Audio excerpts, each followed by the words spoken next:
Alrighty, I think I'm all set up. Let me get my mic situated here. Oh, there we go. Okay. Um, let's see. Final preparation. Whoops. I forgot to ping the folks. Ping the folks. There we go. Folks pinged. Now I gotta turn on my screen. Let's see. Here we go. There we go. Let's uh-oh. Oh, there we go. Okay. Well, it's good morning, everybody. How we doing? Woke up, hadn't planned to do a stream this morning, but decided, you know what? At least morning my time. And yet, here we are. So, let's see. What do we do? Do we do a new? Yeah, let's just do a new game with chemicals and see how we do. Oh, actually, I'm going to change something out. Hang on. Hold on. Where's my... Okay, I'm going to do something. I'm going to restart the game. Because I have an idea. Let's see here. Let's go. Do one of those. Do one of that. Okay. And then we will save it. And... yeah. Save. Play. Okay, starting it back up. Here we go. If it'll start. There it goes. Okay, let me load in and make sure I've done this correctly. I guess I'll know here shortly. Kazrit, hello. How we doing? In your time, it's probably afternoon, so I'll say good afternoon. Let's see. Now we'll go new. Yeah. Not many people showing up yet. Maybe they will in a little while. But for now, yeah. Just kind of a quiet, chill morning, hanging out, playing Nuclearis. Okay, there it goes. We're working. All right, good stuff. Okay, so let's turn all this stuff on. Whoa. My mouse is flipping around a little bit more than usual. Okay, now I gotta get my checklists going. So let's do that. Because I don't have them printed anymore, which I probably should. It makes life so much easier. Maybe I'll do that. I'm gonna do that real quick. Google Docs, Google Drive, whatever that is. Let's see here. There we go. Nuclear checklists. Let's I'm gonna print these real fast. Let's go. Pages 1 through 4. Okay. Print. What? Oh, that's kind of late. Hold on, it's not lining up very well. All right, no, I'm not. Never mind. We'll just do it the sucky way. Although, you know, I guess I don't have to do Nuclearis. I discovered a new game last night. It's early release, and I made a video. Haven't edited it. Haven't put it out yet. But it looks like it's going to be interesting. Looks like it's going to be fun. So we might do that. Hello, everybody. Hello, just getting started. We are starting up the old reactor. Just doing a new game, doing a startup with chemicals. Just got my checklist on screen. I was going to print it, and then, I don't know, the printing is all off. So I was going to do this. I was just talking about a new game that I discovered by the people who, or Player Unknown is the group called Player Unknown. So let's see, 5 other clients or servers working before. So no, oh, that's okay. Don't worry about it. No problem at all. Kazrit, glad to have you here. So yeah, I guess we'll do this. We'll do the old startup with chemicals. And see how it goes. Unpracticed. Haven't done one of these in a little while. Actually, since I made the video for it. So let's go through the checklist. The description. It looks like it's all messed up. So do I? Yeah. Let me put in the checklist in the description. Figure out how to do that. I think I can just copy and paste this, right? Checklist. Okay. And let me also do. I guess I'll do the old join my Discord thing. Wait, is that the right one? Oh yeah. No, it's not. Here we go. Checklist. Here we are. So hold on. Sorry. Technical difficulties. This is what happens when I don't set this up ahead of time and I just say, hey, I'm going to wake up and roll out of bed and do a live stream. There we go. Okay. Should be in the comments now. So, okay, here we go. Doing the checklist if you want to follow along for a startup with chemicals. Unplanned, unprepared, but here we go.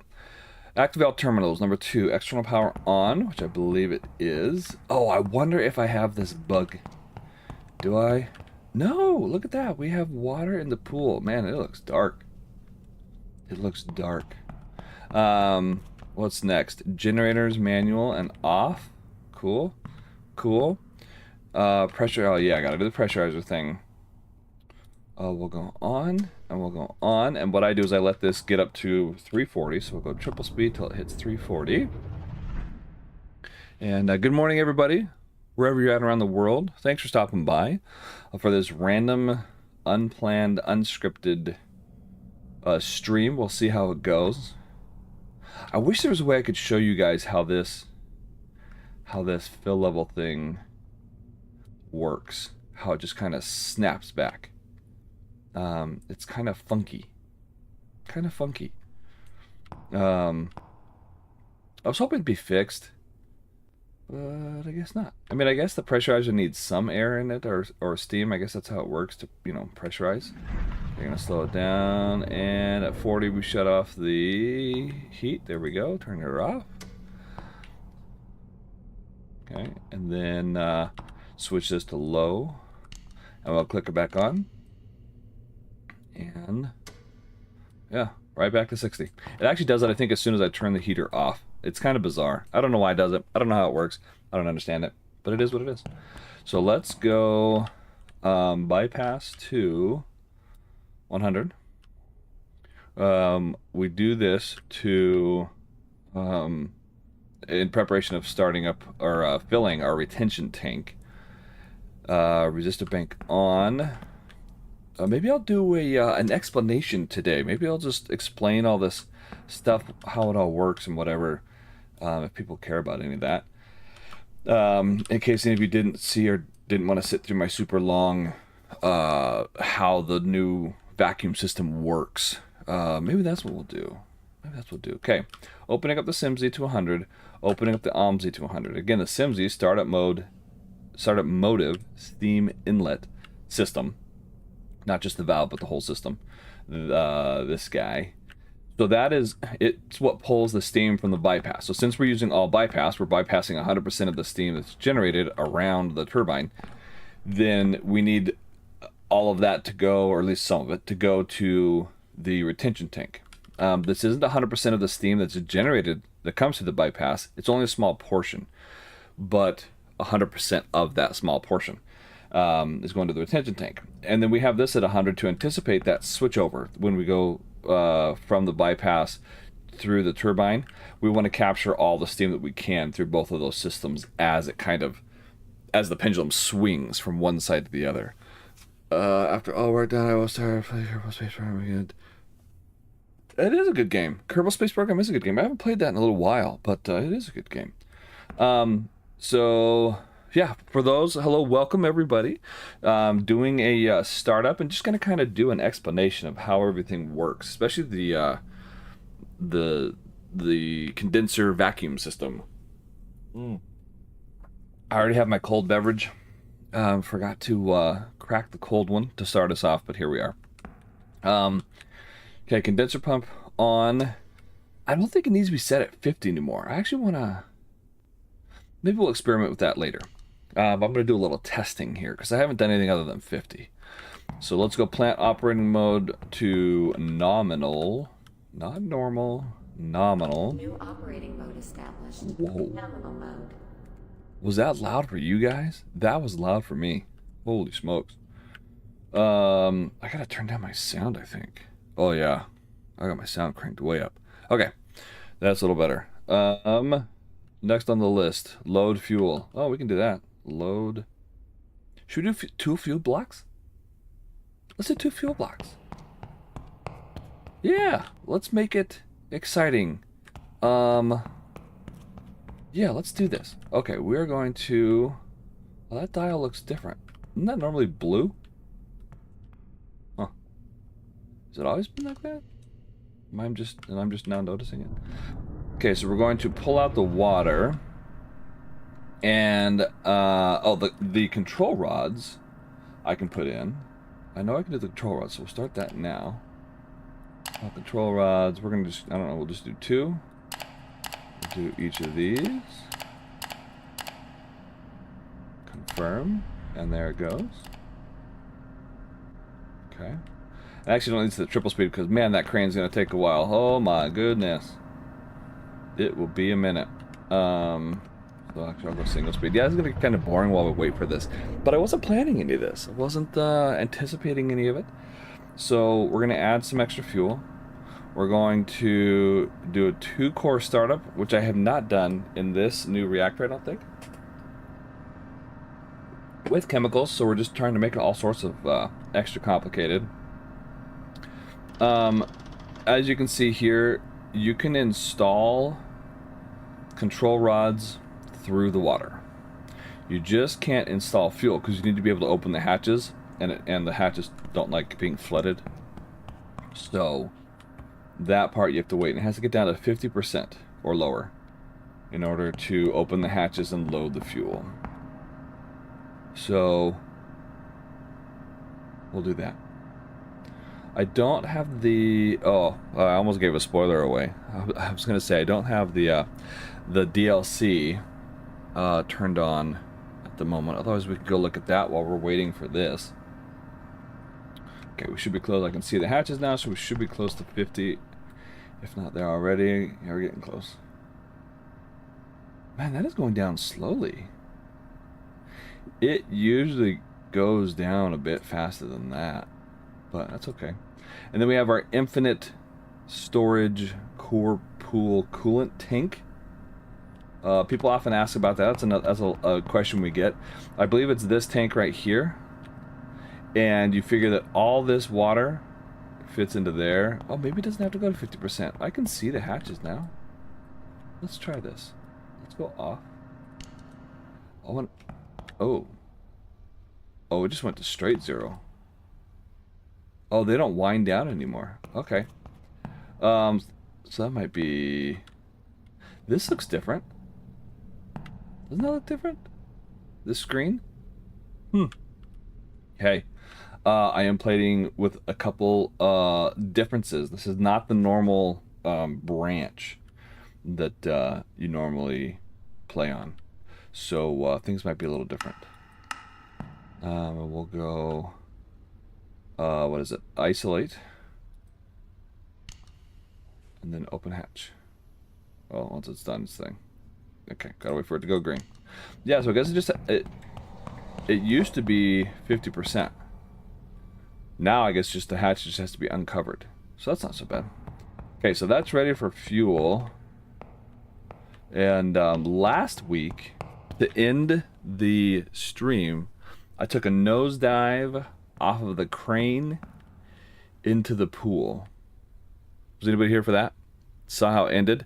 Not as expected. I did die, of course, as I tried to make my way to the ladder.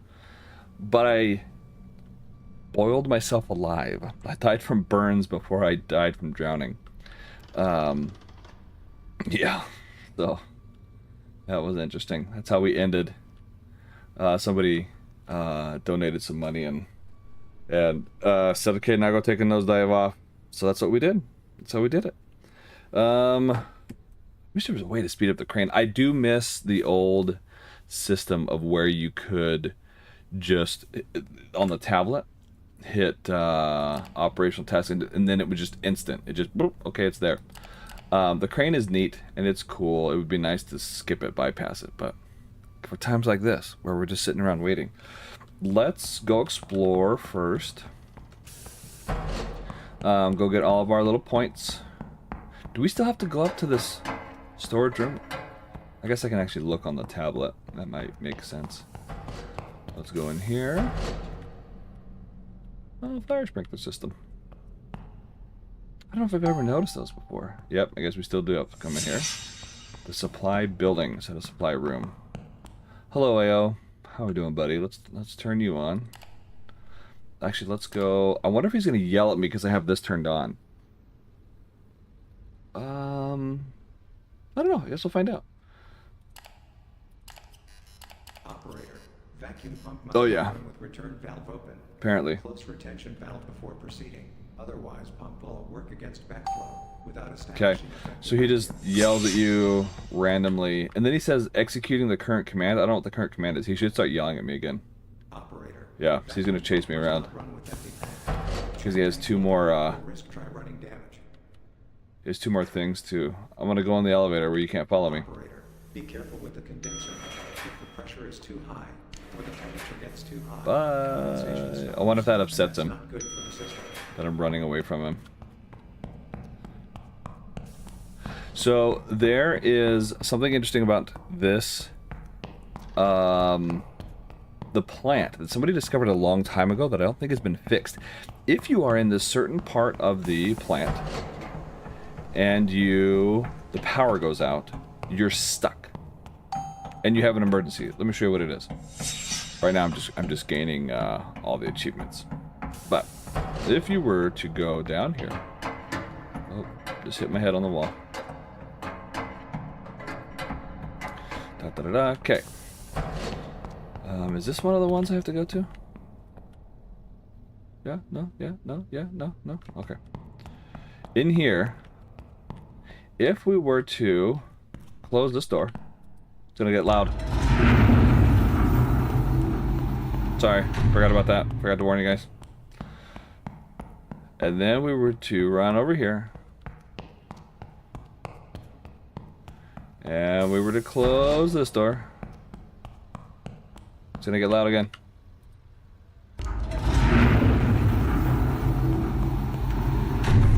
Super loud. And the power goes out, you're done. There is no way to get out of here. Although, I wonder if we could get out here now that I think about it. This wasn't here before. Can I jump that wall? Oh, you know what? Oh, that would be a long drop. I was gonna say you could use... Oh, speaking of which. Come on, Crane, you got stuff to do. Install fuel. And 2. Okay. Because the crane...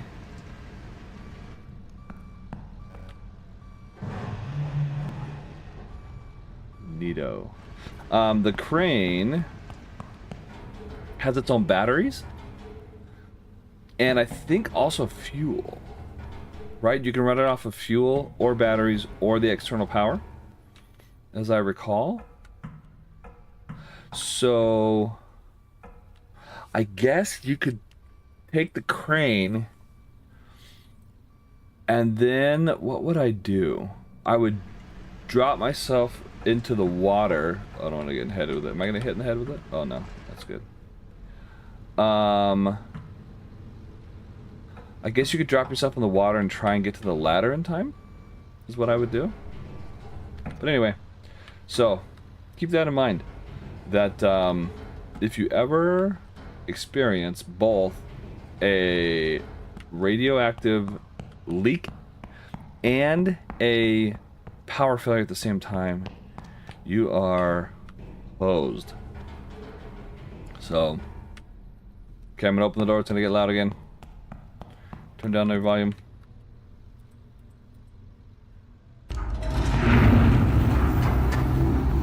Sorry. I'm trying to run away from it because I know it's loud. Okay. So let's go back and do serious business now. Like starting up the reactor. Are there any other places I need to go? Objectives. Emergency power generation building. Yeah, let's just go do that real fast. Let's go do that. Let's go do that. In the meantime, we can set this to open automatically. I wish we could set this one.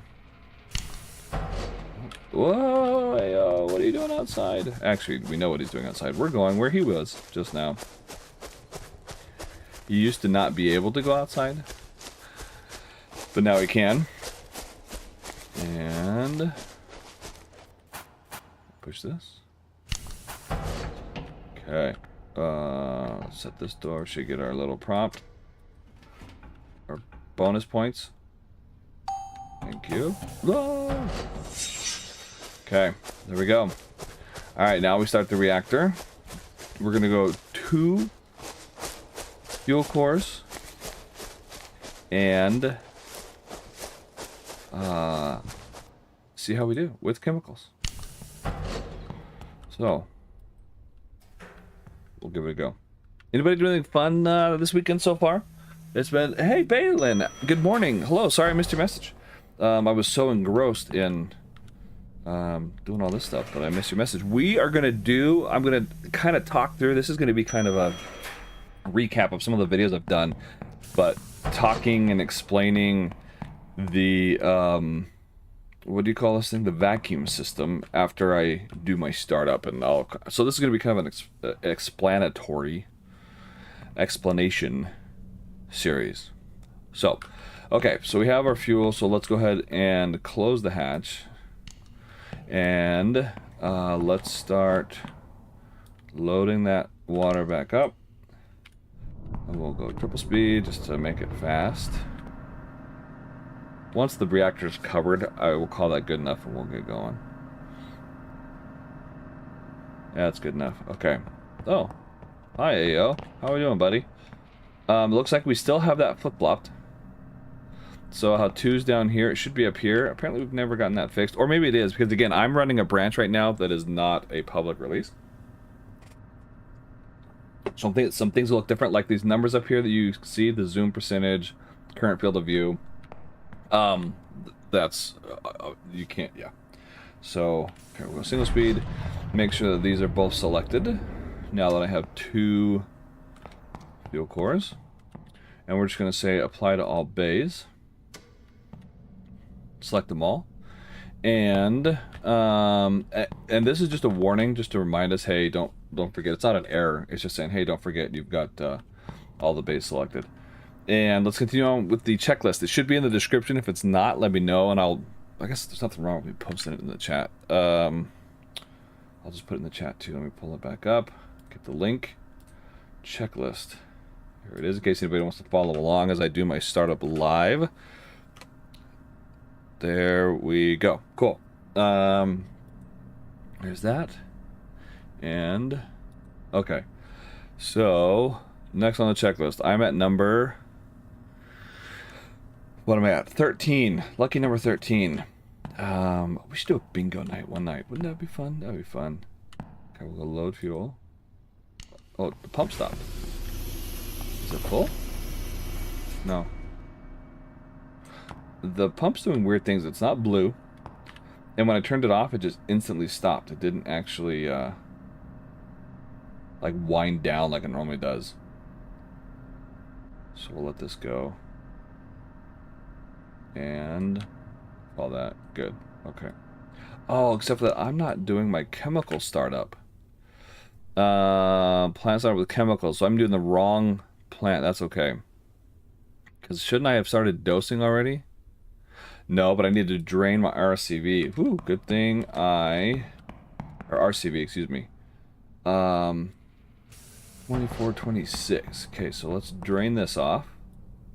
So again, we drain the RCV because we're going to add boron, which comes in the form of a liquid solution, which is going to add more water to the core vessel. And if I overfill the core, then I will have pressurizer issues later. So I'm creating space ahead of time. Could I do this when the reactor's hot? Yes. These tanks don't like hot, superheated water being dumped in. So that's why I'm not.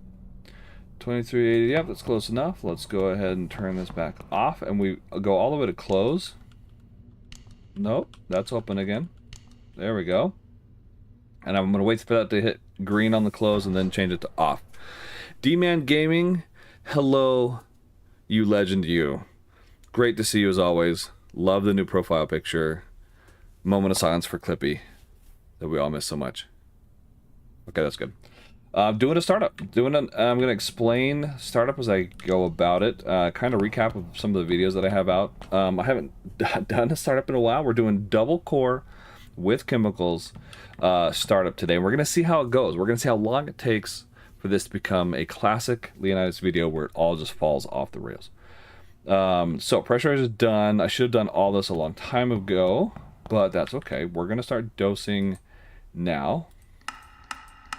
And we're going to speed it up a little bit.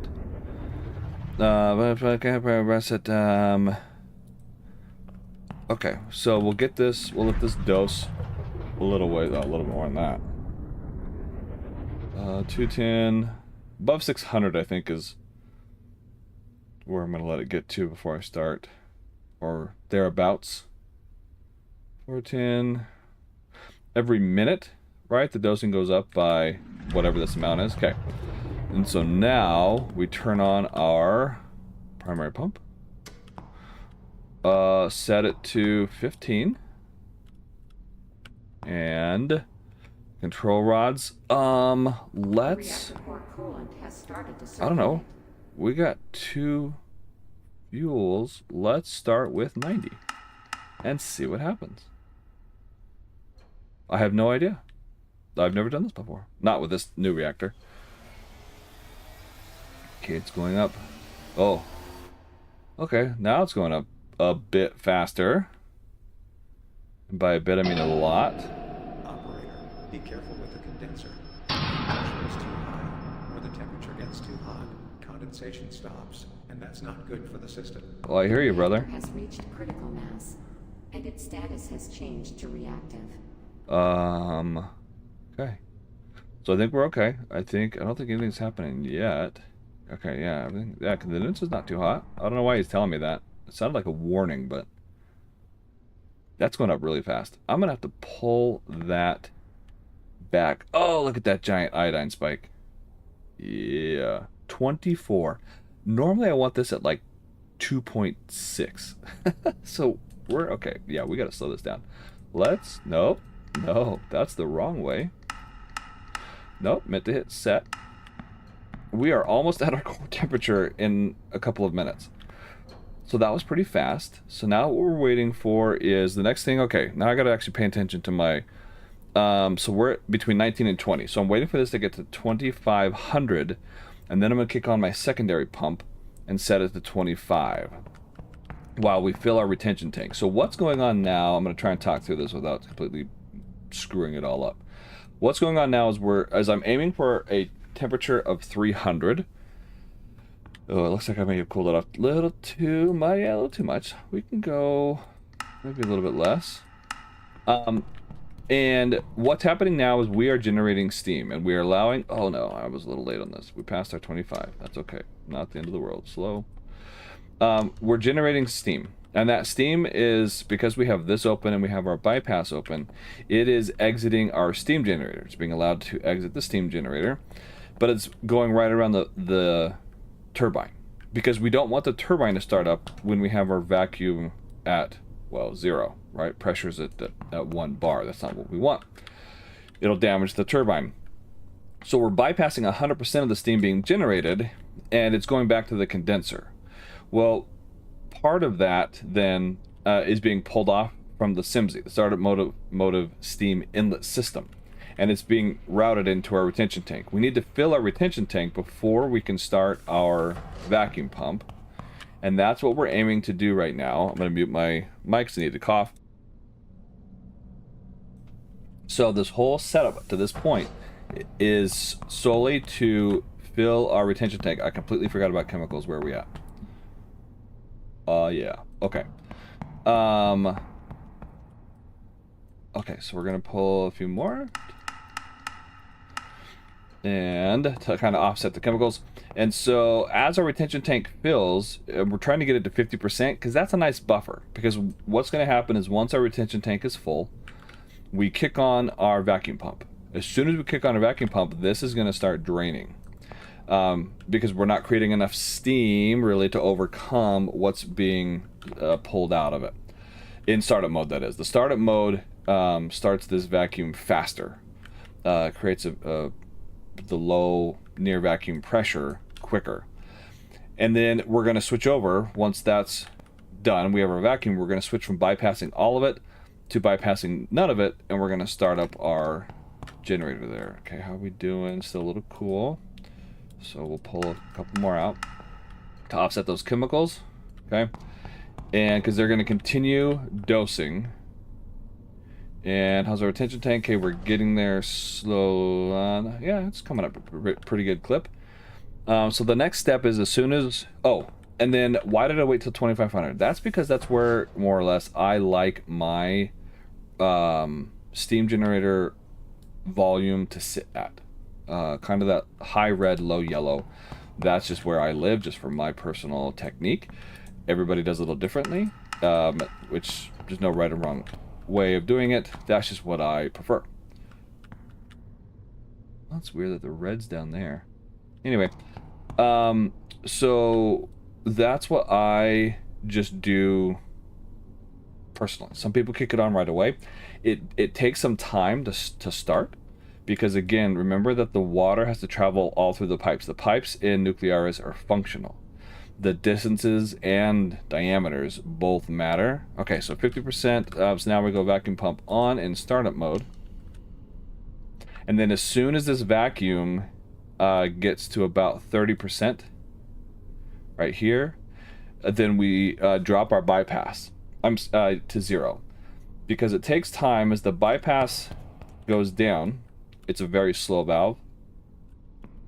This will continue to rise. As this rises, this will come up. We don't want this to start. We don't want to hear that sound of it winding up until this hits 0.1 bar. So I just know in the time that it takes for this to close and the steam to travel through the pipes to get to the turbine and it to build enough torque to actually overcome that mechanical resistance, this should be at 0.1. As soon as this is 0.1, I switch my vacuum pump to operational mode. And it's still going down a little bit. Let's see, vacuum pump, once bypass reaches 0, set SimZ to 0. I'm actually going to leave it at 100 because I'll need to bypass later. And we should be getting torque soon.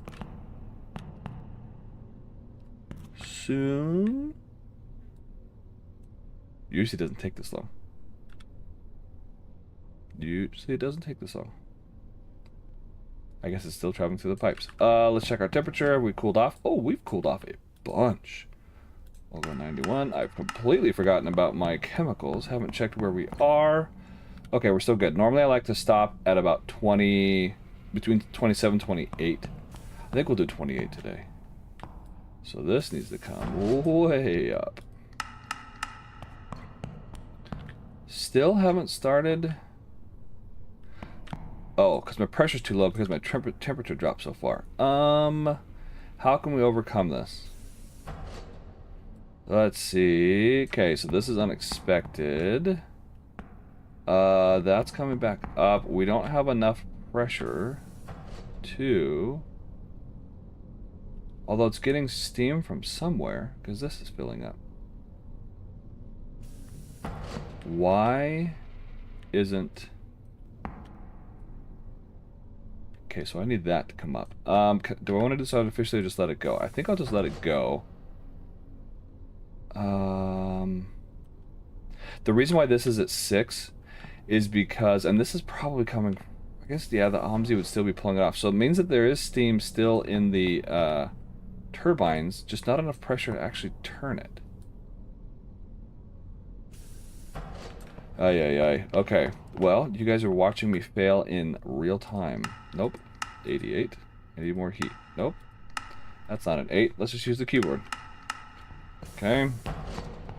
I need to fix this. How do we fix this? Well, there's one way. Send that to 0. That should help build pressure better. Let's, I gotta kind of leave that doing its thing. And then we'll open it back up. Okay, we're cooling off. Oh, did I forget? Oh, but I forgot. Oh, yeah. Oh, yeah. We're gonna filter some of that off. Because I have messed up now. Let's go 85. Okay, so you guys get to see me fail in real time. So now let's open this up. Nope. Yep. See here, go like instantly. So this is going to drop now, but hopefully we've built up enough to keep it going. Maybe. No, this is still too cold. Alright, 75 it is. We're just going to go ridiculous with it because I'm getting irritated that this temperature won't come up. So we're going to go way past where we need, because this is probably already stalled out again. Yes, it has. Okay. So, make it a little warmer. There it goes. See, now it has enough heat. I don't know, what's a more realistic setting? 83? Sure. Let's... okay. Oh, that's coming up. That's good. Volume's way low. Where are we at here? Okay, so that's coming back up. How do we want to do this? How do we want to do this? I need to filter off a bunch of that boron. I guess I don't have to, but I really want to. I let that go way too far. Okay, we're just gonna leave. We're gonna run away from the pot boiling on the stove. You guys got to see me mess this up in real time. Forgot about the chemicals. I actually had the thought of slowing it down from 50, so that it wouldn't feel as fast. And I said, nah, I'll remember it. It's just like 3 minutes. I won't forget. We're gonna open these guys up. Am I too far? Nope, got it.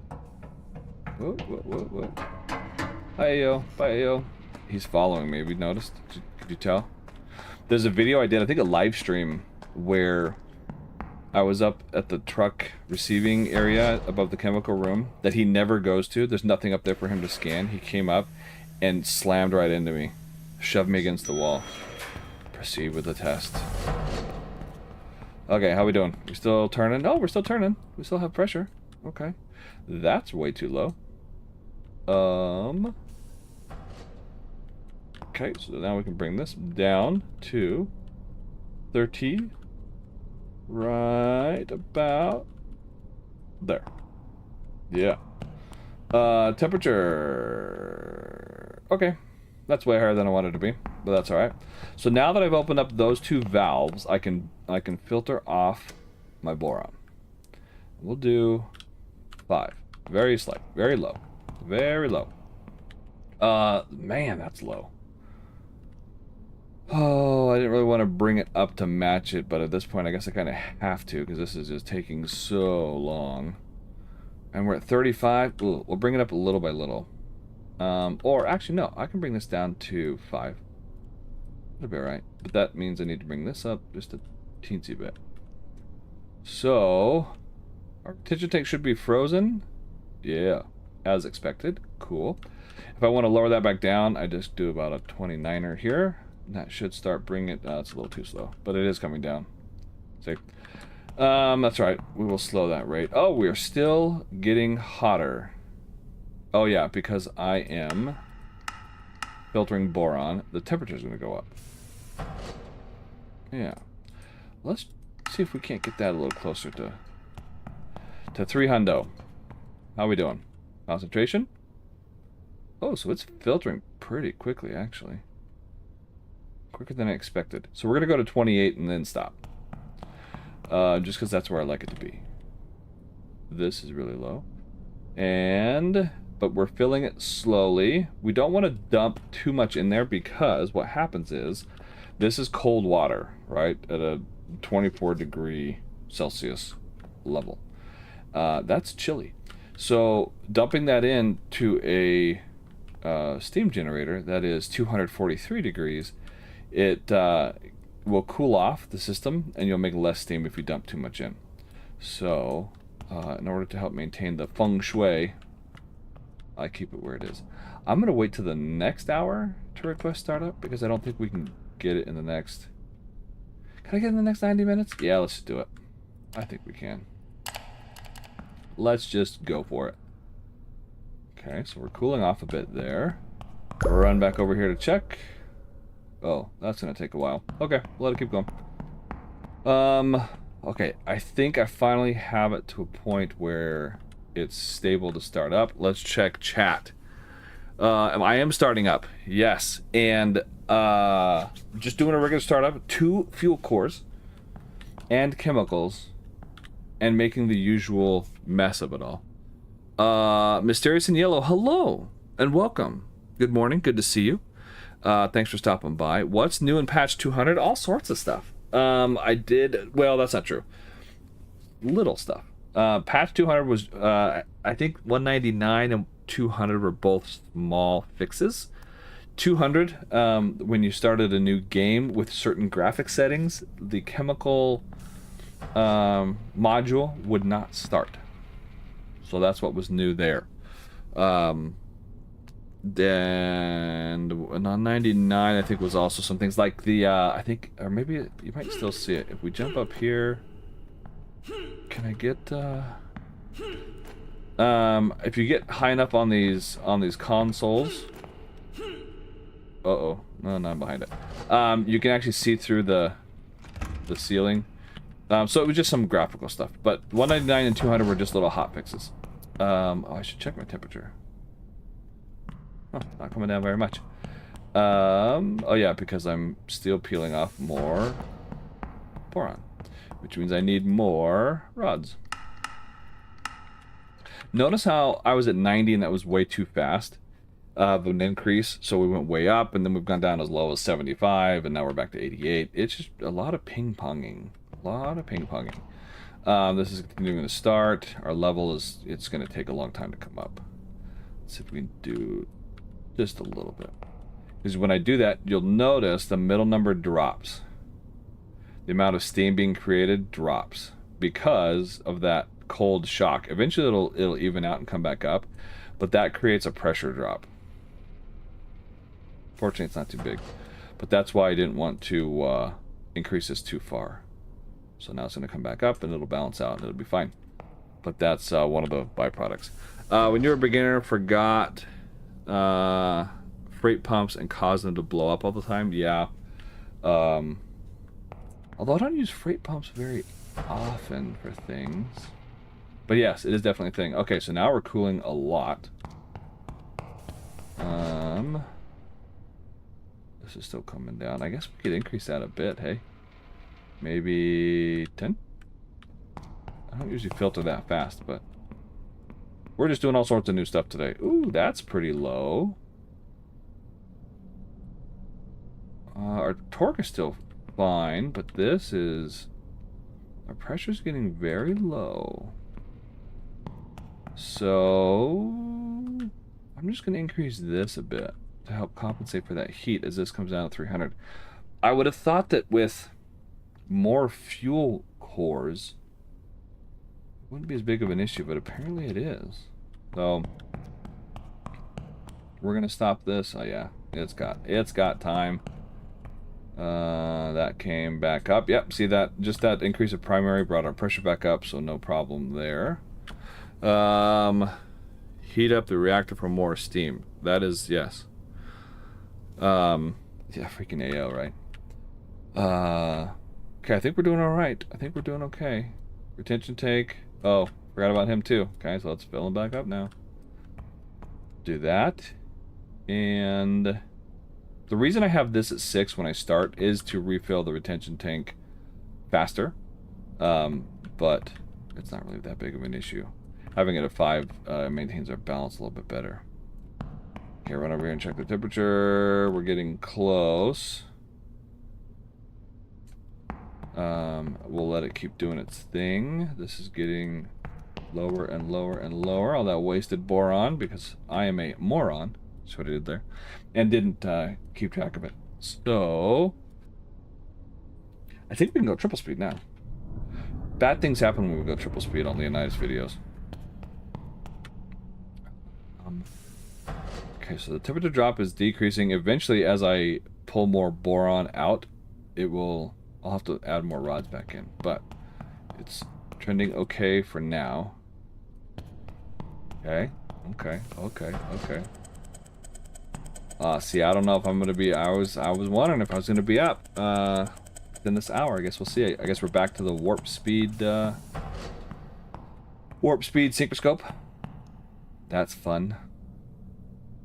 And let's see here. So temperature, are we rising yet? No, we're still coming down a little bit. Okay, so we're close to that 300. Tension tank gone over again. You know what? We're just gonna leave it because I can't apparently remember to keep checking it. So there we are. Oh yeah, we're gonna test that. We'll do it in a little bit. We'll do it in a little bit. Pressure staying good. Okay. I probably can start backing off this a little bit. 2 notches, not too much. Yeah, there we go. Okay, so I probably need to add a bit more rods as we continue to filter off the boron to compensate, because remember, we're getting rid of and now I'm way lower than I wanted to be. So much for that 28, hey? Okay. Alright. Alright. And now it's going up. I think it's going up because the boron that was being filtered out through the pipes is now making its way back into the system. It should stop here shortly. It's kind of blowing back out of the pipes and back into the core, I believe is what it's doing. And are we close to starting up? Yeah, we're getting there. We're gonna get it within this hour. Ooh, just barely, because the city, we're gonna be out of the starting mode at 1500, and it looks like we are essentially there. So we are just gonna make it. Just barely. Okay, let it get a little higher. There we go, that's good enough. Hold Alt, hold Shift. Let it get to 52. Or not. That's a first. First time it's never gotten to 52. And we're green, we're synced, so now we're going to close it. Look at that, with 7 minutes to spare. Alright, alright, alright, alright. Demand, what's our demand? 10. We're overdoing it a little bit. That's okay. How would we compensate for that demand? I think our pressure's good now. We're letting this guy come up. I want to get him to about maybe 12 to 13,000 liters. So we'll let that continue to rise. To bring this down, I need this to stay at 50. So this has to stay at 5, or some combination of this and that. But this needs to stay at 50, otherwise my retention, I can't hold my retention tank. So, what did this ever stop at? Okay. So a little bit less than what we wanted, but not terrible. This should be essentially kind of frozen-ish. What are we at? 2.39, so it's cooling off. Anything below 2.5, give or take, on the dissolved gamma iodine activity, it is slowly cooling, even though this... Oh, now it shows it. Yeah. So, I was going to explain stuff. I've been trying to explain it as I go. Probably not doing a very good job, but I've been trying. So this is high enough. There's a couple ways we could control this. One is through our temperature. By adding less heat over here will result in less pressure here, which will result in less output here. But I don't know that I can get 7 megawatts out of just the heat. I'll probably have to bypass for that, which is why I left this at 100, anticipating that at some point I would need to open up the bypass. Right now, I am writing the resistor banks. There's nothing wrong with that. You can do that, especially at these lower demand profiles in the early days. But if you don't want to do that, then you're out of luck. No, I'm just kidding. You just have to come up with another way to do it. Oh, well, thank you. I appreciate the compliment. Proceed with the test. Anybody know where that comes from? It's an Easter egg. Anybody recognize it? So we're getting close to the fill level. Yeah. For our purposes now. Now we'll let it get a little higher. We'll let it get a little higher because now the condenser's been fixed. Even though it's lowering it now. We don't have as big a problem with the evaporation. So, not as big of an issue. It's not working because it's not balanced right now, but that's okay. Joseph Napoli, or Napoli, hello. UX squared, greetings. Good to have you. We're doing a startup just for fun, nothing in particular. 2 cores with chemicals. It has gone off the rails like we said it would. Not because we're going off the rails on purpose, just because, well, Leonidas video. We just connected the city. We're trying to come down to meet demand, trying to figure out how much of this I want to back off.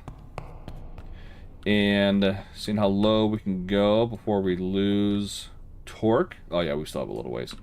So I will do it with heat first.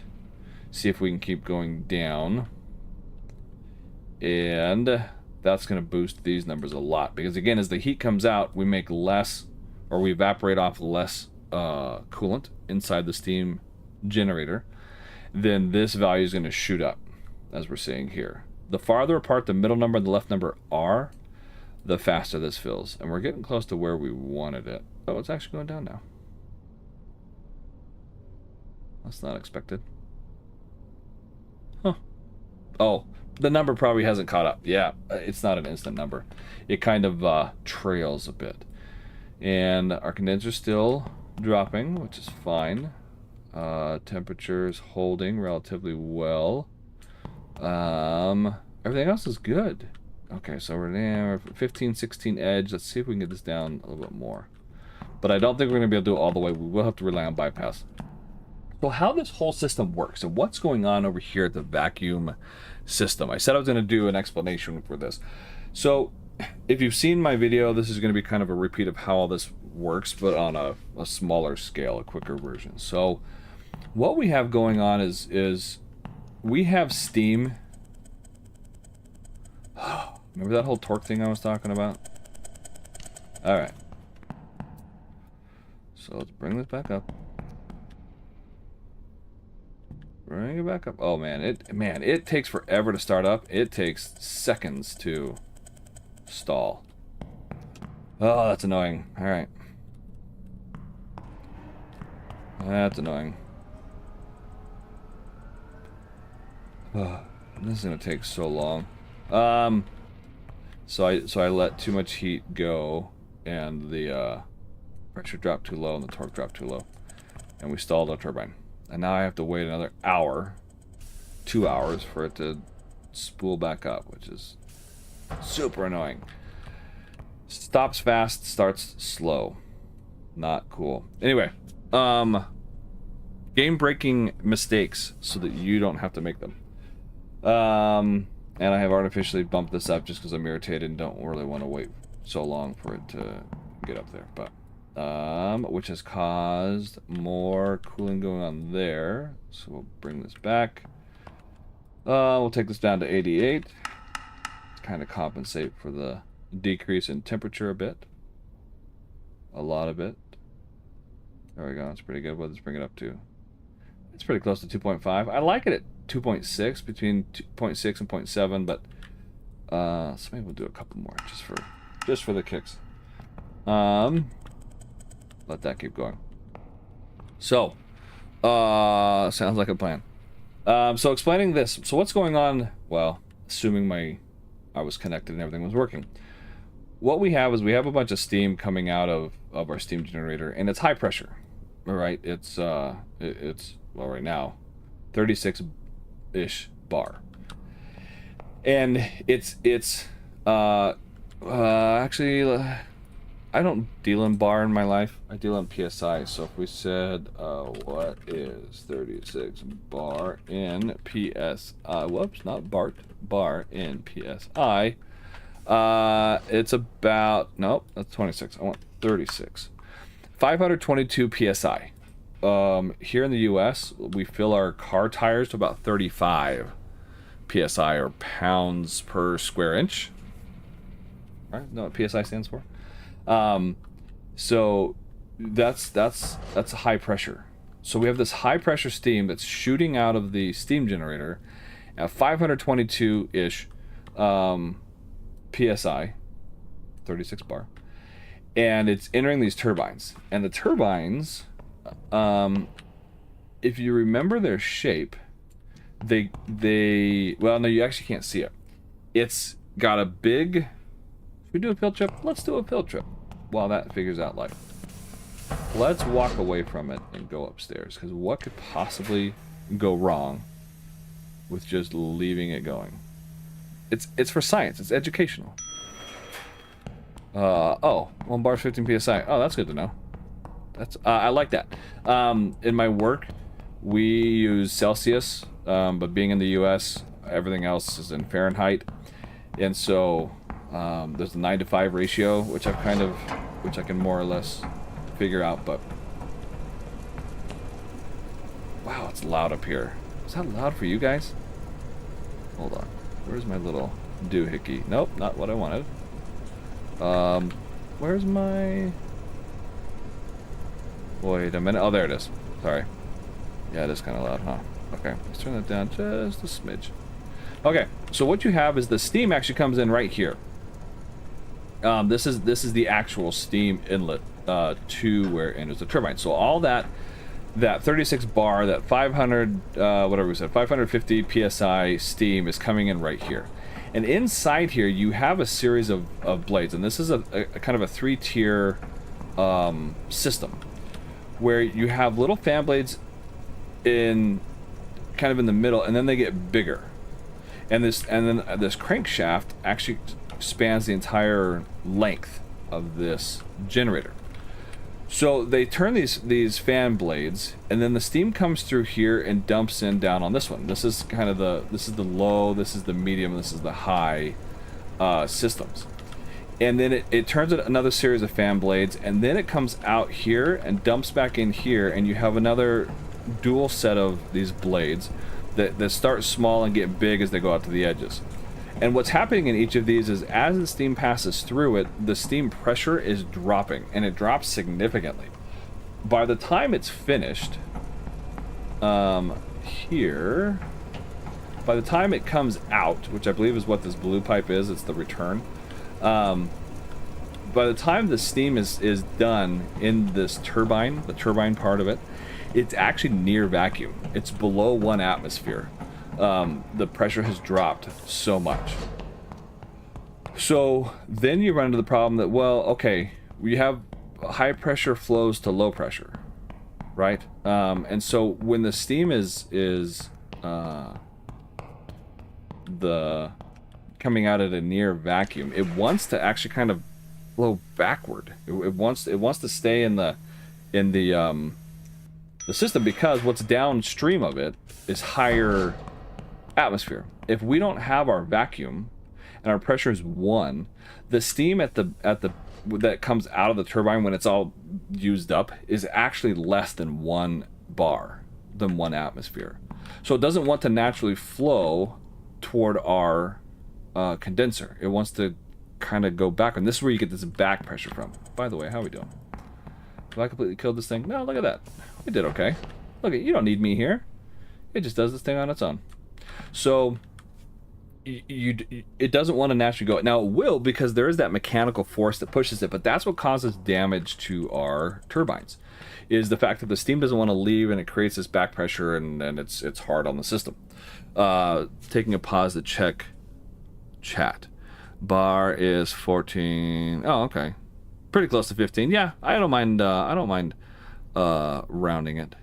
The way you convert Fahrenheit to says divide by 2, subtract by 30. Yes, when I was flying as a pilot, that's how I did it. Yeah, divide by half, or do half and then minus 30. It works. Live in America, in-laws in Europe. There you go. Yeah, and I use Celsius for work consistently. And then I've just kind of realized that for every 5 Celsius, there's an even Fahrenheit number. So 10 Celsius is 50 degrees Fahrenheit, and then 15 would be Celsius would be 59, right? That 5 to 9 ratio, excuse me. But anyway, 40 degrees Celsius, 104 degrees Fahrenheit, which I know because that's how hot it is outside right now at whatever time it is, 10 a.m. What time is it? 8:30 a.m. And I'll tell you what the actual temperature is outside my house right now, because my neighbor has a weather sensor thing, weather station, and he puts it online. It is, oh, it's only 90, which would be about 36, give or take, about 36 degrees Celsius at 8:30 in the morning. A little toasty. So that's going up. Anyway, so the steam coming out needs a place to go. It needs help. It needs help exiting the turbine. And that's where our vacuum comes in.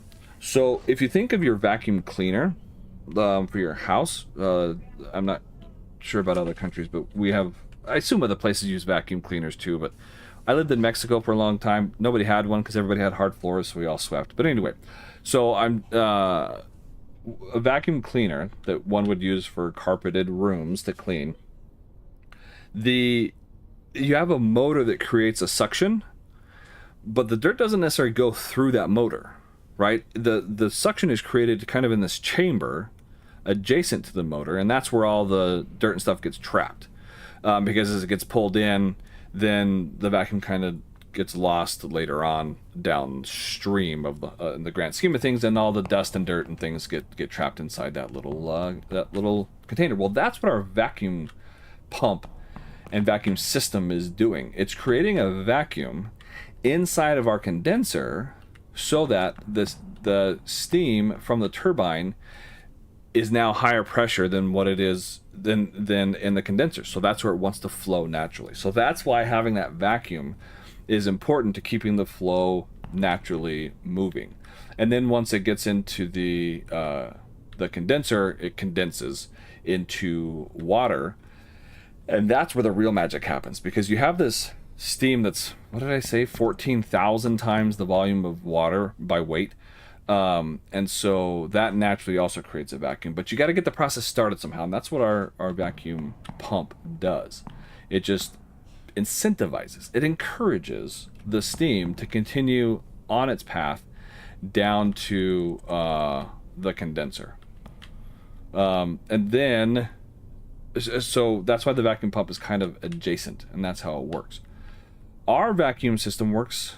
Our vacuum pump, I'm not talking about the ejector yet. Our vacuum pump is a little unique. It runs solely off of air. By air, I mean steam. No liquids.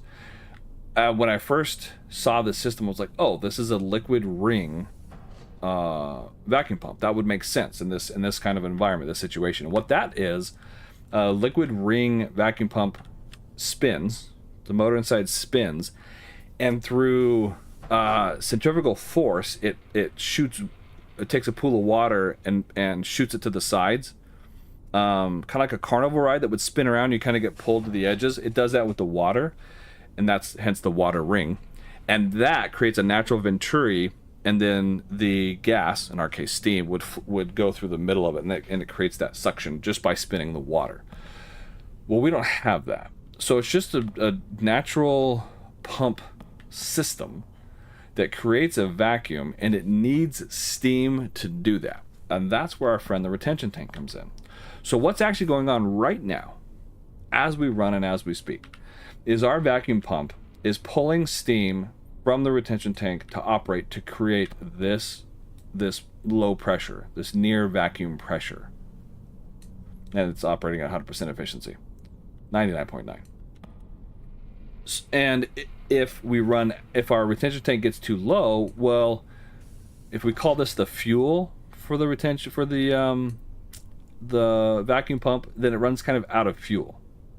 If it's got too much, right, then it can't operate, it gets flooded and things like that. Oh, we're getting close.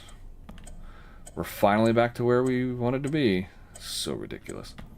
Okay, it should come out actually at 3060 now that it's a quote-unquote restart. Oh, you're gonna make another liar out of me? Nope, it did it. Oh, 361. Oh, okay. And boom. Green, green. Hey, look, now I can provide the city with what they've actually been asking for. My pressure's probably really high. 38. Definitely don't need it that high. So let's do this again. Sans stalling it. Oh, getting a little cool here. So that's why the retention tank is important. That's why we need to fill it first before we kick on the vacuum, because it needs that quote-unquote fuel, that steam. Yeah, you guys yelling at me, you're upset. Oh no, that's just from earlier. So that's kind of an important step. When we do a shutdown, the retention tank, you don't have to empty it. It can stay full. There's nothing wrong with that. And then you can skip that whole step of filling it after a shutdown. You can just keep the retention tank full, send the steam straight to, or create the vacuum initially, and then send the steam straight to the turbines and skip that whole, oh, we got to bypass, we got to swap over, blah, blah, blah. Makes it kind of handy. So then where does our friend the ejector come in? And for this, I am going to go to the, I'm going to go back to the, actually we'll go downstairs. We'll go to the condenser room so that I can show the visual, because the thing on the door, or on the door, on the wall, got it. Oh man, but it's on the other side. I want to set it to automatic. Wait, am I losing my mind? Oh. It's missing. Okay, so we can't turn it to automatic. Sweet. What was I talking about? I completely got distracted. Yeah, I don't remember. It's a little loud in here. Okay. So this ejector system. This system is kind of goofy. And I'm going to turn down the sound for right now, just so it doesn't get too distracting. Okay. So the way that this works, inside of here, you have a little nozzle, and it goes through right here. And, yeah, we'll just call it a nozzle. That's what they call it. And what it's doing is it's taking steam, and it's increasing the speed of it to where it's supersonic, faster than the speed of sound. And it's shooting it down the length of this ejector, this whole pipe system. And what that does is then you have here, this is called like the section inlet, and you have the mixing chamber right here. This is the section chamber, and this is the mixing chamber. As we shoot this stream of jet, right, this super speed jet stream, it creates a pull. It creates a natural vacuum right here. And that is what pulls what's coming from this pipe. And so as the steam shoots through here at supersonic speeds, it pulls from here, and all this follows it, kind of mixes with it, and it gets shot down this pipe. This, thanks to Bernoulli's principle, widens up and slows it down. So it goes from supersonic to subsonic. And it's all mixed at this point, and it gets shot into our retention tank. This is our retention tank right here. So that's how that normally would operate in our setup. This is a little unique. It's kind of odd that it opens up into the retention tank, but it just does. Just go with it for a couple different reasons, but it's fine. So then from here, right, it gets our vacuum pump back here is actually pulling. This is where it pulls I'm calling it the fuel, the steam fuel out, and it dumps in here, okay, into our vacuum pump before getting sent on. You have two other outlets, right? So this is the only inlet, and then these are the three outlets. This is our, let's see if I can remember the name. Vacuum suction. Is it? No. The vacuum suction. Oh man, I don't remember what it's called. The suction intake valve. Okay, suction intake. Sorry. Then the yellow one is our CRV, our condensate return, valve is what it's called in the control room. But what this does is it would take steam that's in the retention tank, and if you follow it, it sends it back to the condenser. So this is another outlet. It bypasses the vacuum pump and goes straight back to the condenser. This last one is an emergency vent that you have to open up manually, and it vents it to the roof, and it empties it that way in case it's overpressured. So most of the time it's coming out here when you have the vacuum pump on. So the steam comes in through here, it gets filled, and then it gets emptied through there and back into the vacuum pump, and then from the vacuum pump it gets sent this is the outlet. See how it goes up? That's also the CRV. Well, it connects to the CRV. So it came out from our vacuum pump here, connects back into this CRV that came from the bypass, sort of, from our retention tank, right? This was the second outlet. It connects here, and then this goes to our condenser. And that's how steam makes it back. So that's the life of steam. It always comes in through the injector and always goes out through the CRV unless you emergency vent it off. But even if it goes through the vacuum pump first, it still comes out and makes its way through this pipe back into the condenser. That's how that steam gets returned and maintains the closed loop. So, okay, but we know that we can shut off our vacuum pump. We know that we can run without it once we have enough steam. So what happens then? Well, then it comes through here like normal. Oh, I guess I should back up. Okay, so why do we need the vacuum pump? If this creates a vacuum, a suction as it is, to pull from there, maybe we need to back up another step.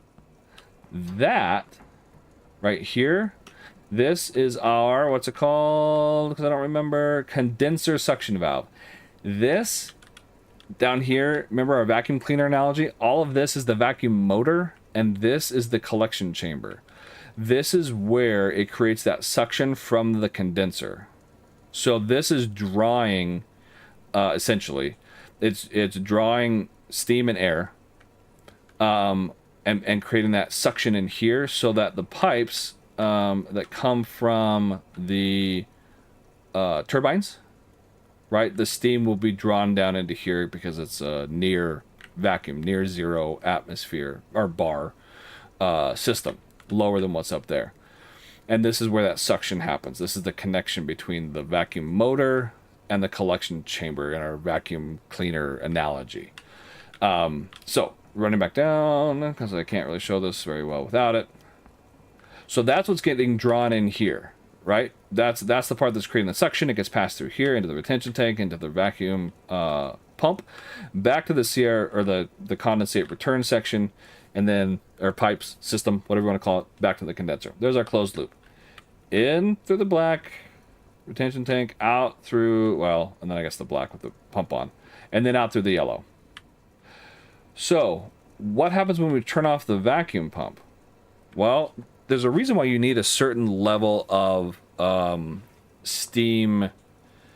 You need 100 kilograms per minute in the steam outlet, and the reason for that is because you need you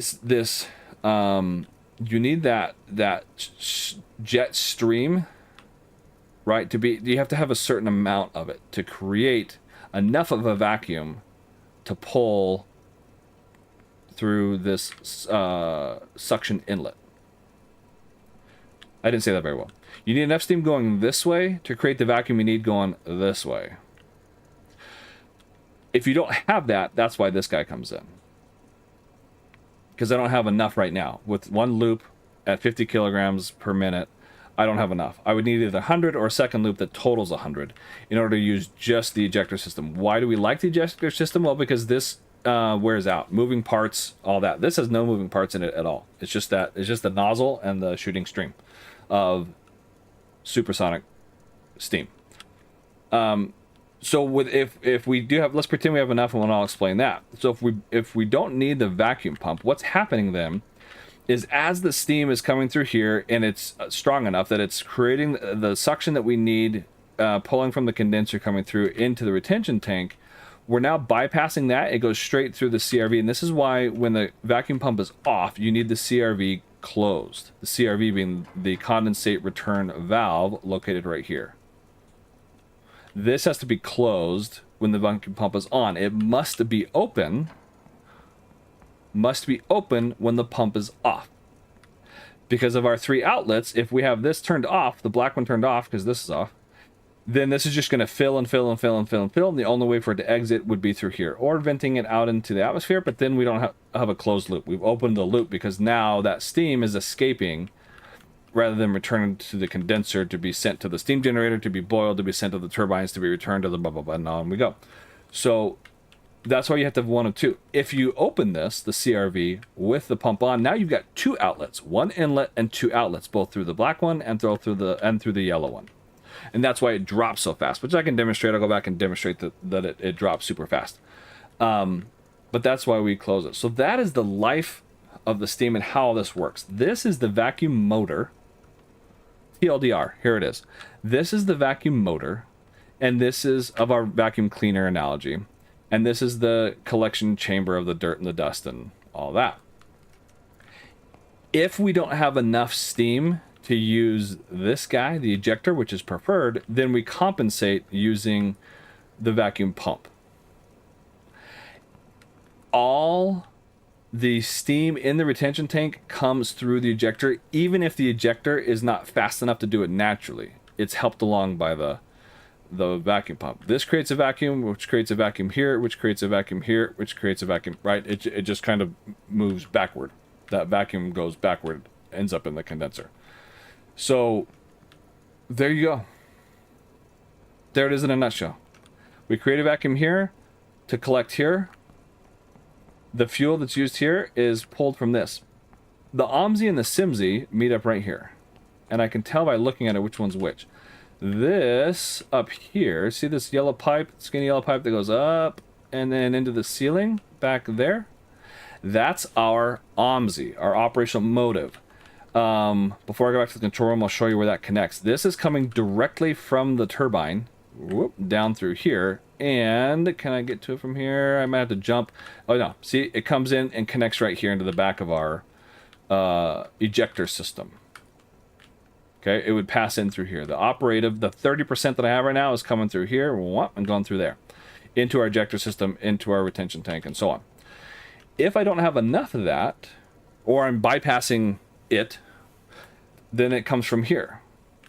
And this is the SIMSI. And the SIMSI, can I see it from down here? It goes the length of the condenser. It's connecting to each of these big yellow pipes, which are the bypass pipes.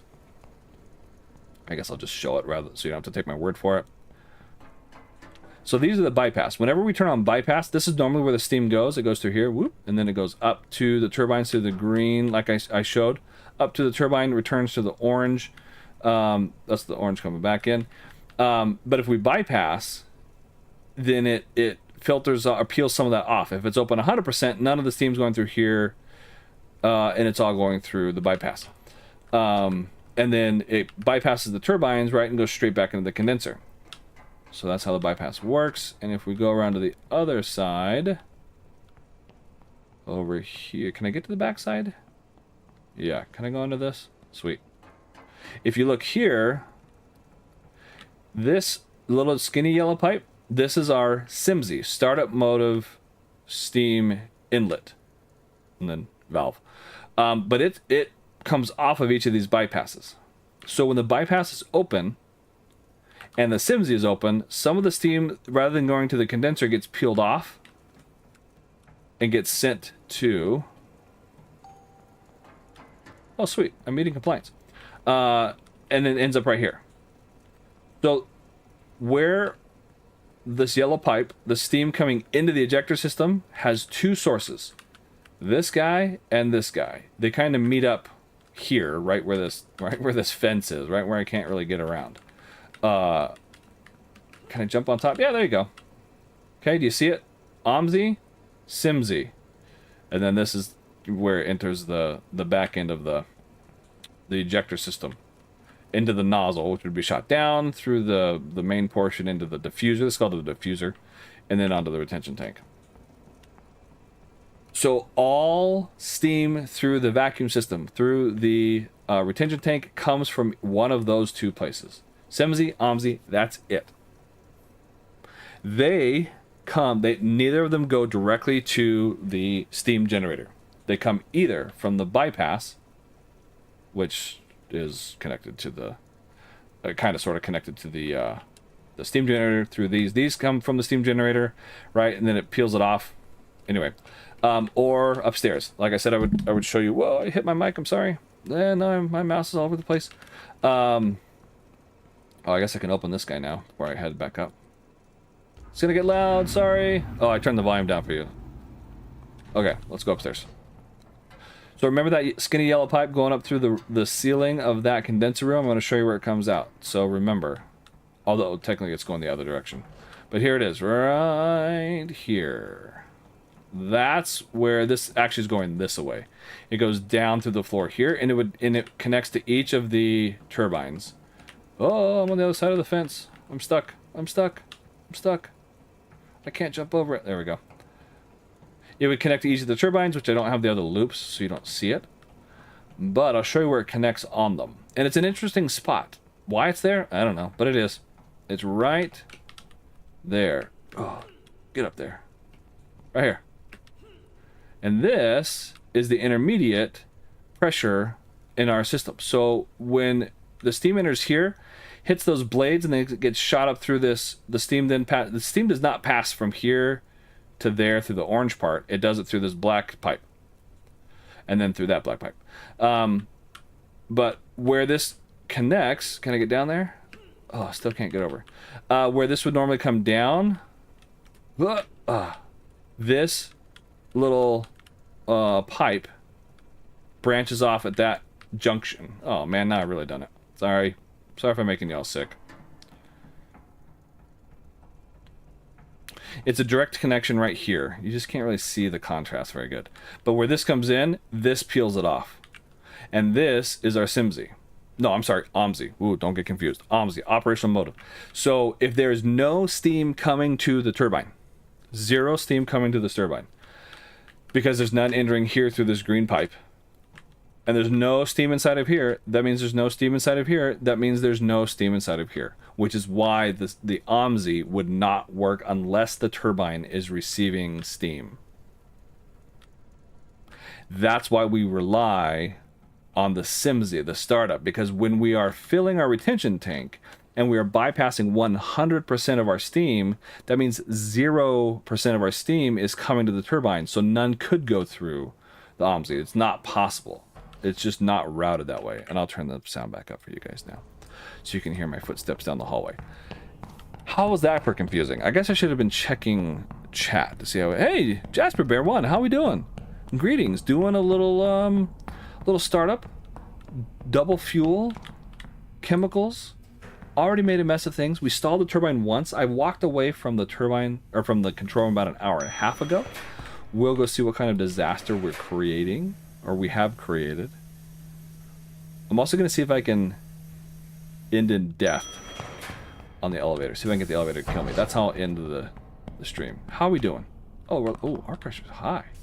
I guess it's not really. 296 hasn't cooled off that much.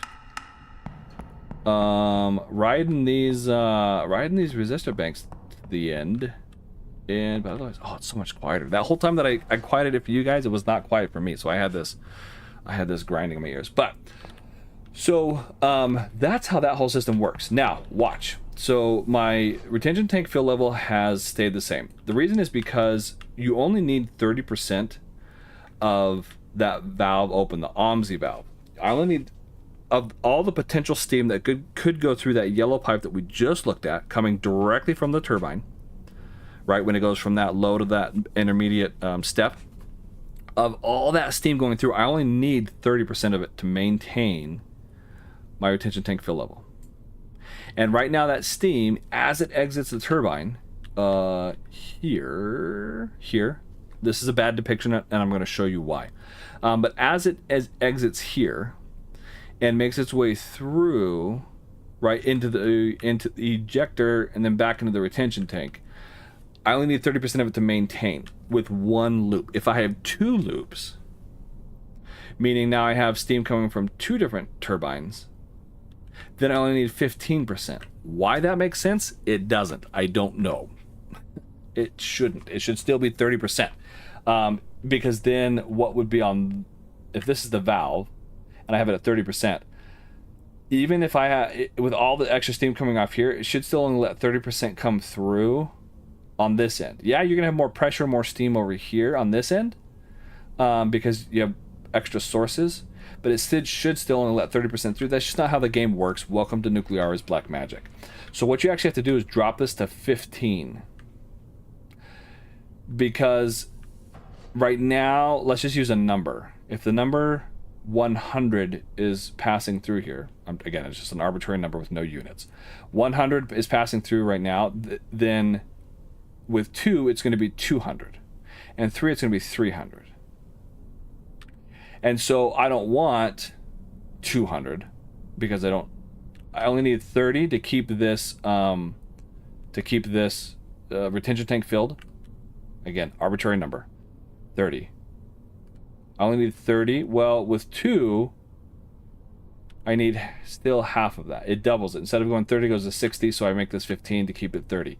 Yeah, it's confusing. Just, I'm probably confusing you more. Just know, with 2 loops at 50 kilograms, if you're using the vacuum pump, this would go to 15. If you have 3 loops, it goes to... No, not 7.5. It goes to 10. Because we're dividing it 3 ways. We divide it one way, we divide it 2 ways, we divide it 3 ways. That's just the way it is. Yeah, I know it doesn't make sense. I know people are going, wait a minute, what? Don't ask. It makes sense if you don't think about it. That's just the way that the Nuclearis is, and the programmer or the developer has it set up. So keep that in mind. Now, as promised, right now, think back to our retention tank, and it has the 3 outlets.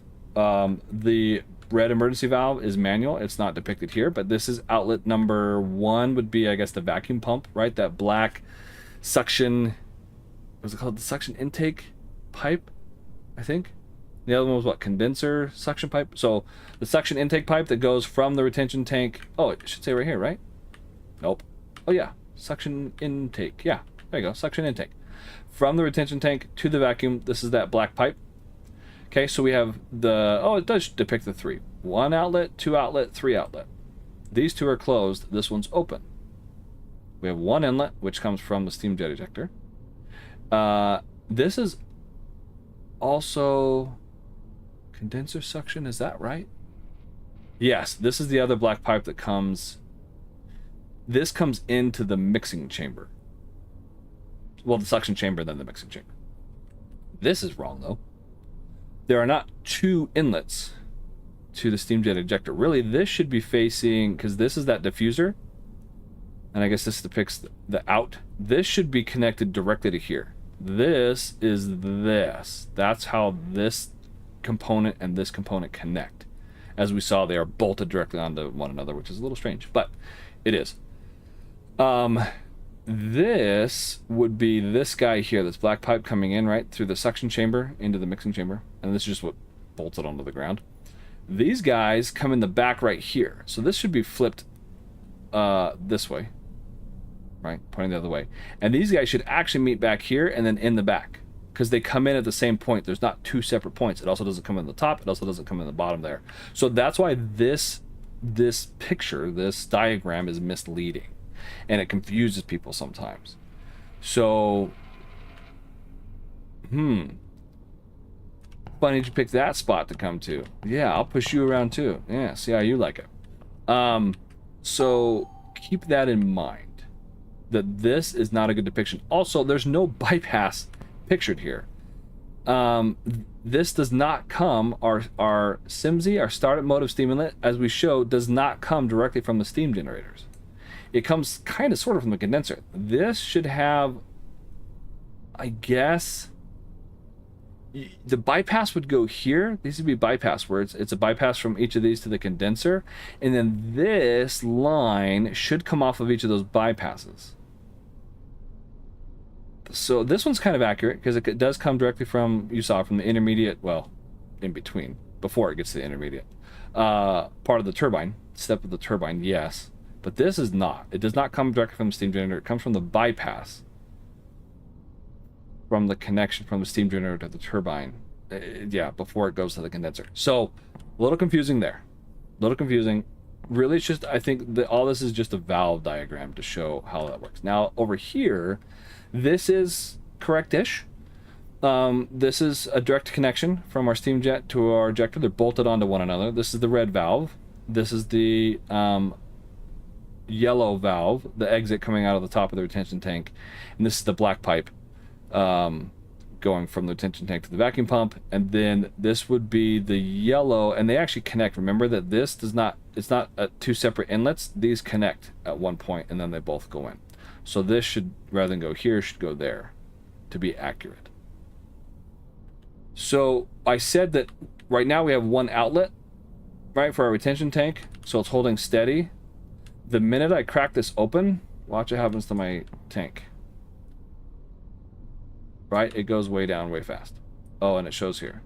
Yellow for partially open, and then I get the warning that, oh, it was this one here. A vacuum pump impaired. It's not actually impaired. It maintained the vacuum and never changed. It just drained my retention tank super fast. Super fast. So if you ever need to drain it super fast, open up a second inlet.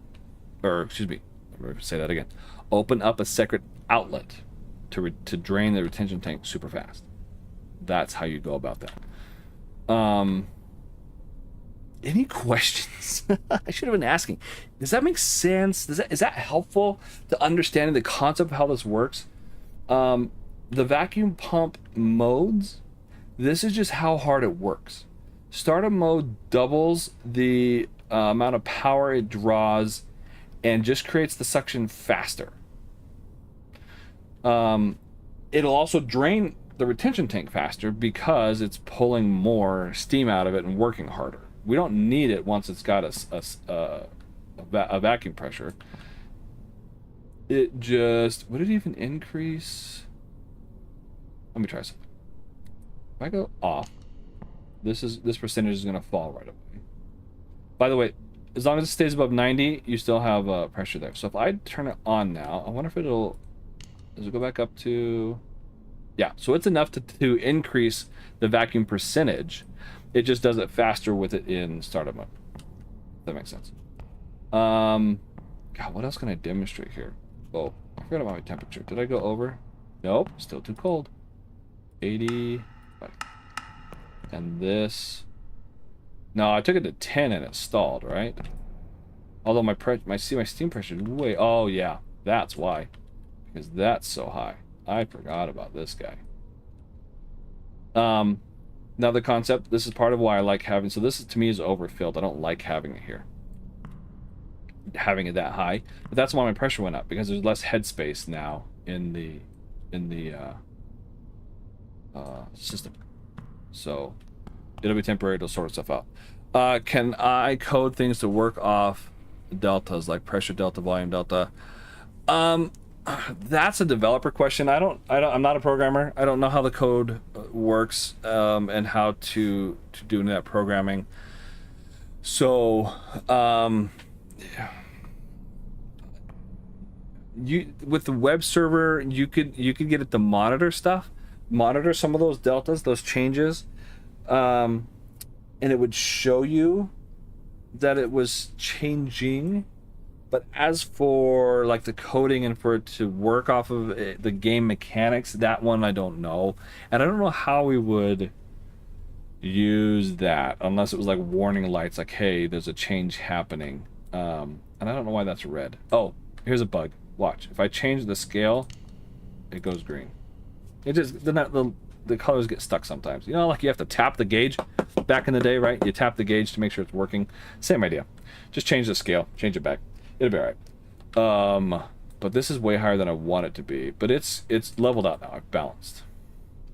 I actually don't want it, but that's why my pressure's higher. And because of that, I actually don't need this as much anymore. I could probably bring that heat down. So that is one benefit, I guess, of having the higher volume. Coolant volume is now you don't need as much heat because you don't need as much pressure, even though I do want this up a little bit. So let's go 84. Eventually it'll reach a point after about I don't know, a game day-ish. That was too much. Will level out. And I won't hardly touch rods. Right now with the whole, we have already passed our xenon spike, I believe. We made it through it. Reactor didn't crash. And you guys saw how much I was changing stuff and pulling rods and up and down and up and down and up and down and up. So a little different. But okay. Yeah. Anything else you guys want to see? Anything else you guys want to know about? Anything else you want to... How did that jump back up? Why did that go up? Oh, because I shut the vacuum pump off, right? So the retention tank filled because it didn't have an outlet. When it's off, it doesn't have an outlet. So it filled up really fast. What else can I demonstrate or explain about? I guess inside the condenser, that's where these three things are happening. So right now, it's covered up, but it says coolant evaporated, condensate flow rate, and extraction flow rate. As it pertains to fill level, it's similar to the retention tank. Right now, we have a balance. The steam coming into the retention tank by way of the steam jet ejector is doing so at the same rate at which it's leaving through that black suction inlet pipe to our vacuum pump. So the in and the out are balanced at 30. This actually isn't doing anything. Because I have nothing to go in through the bypass. Remember? No bypass. No Simsy.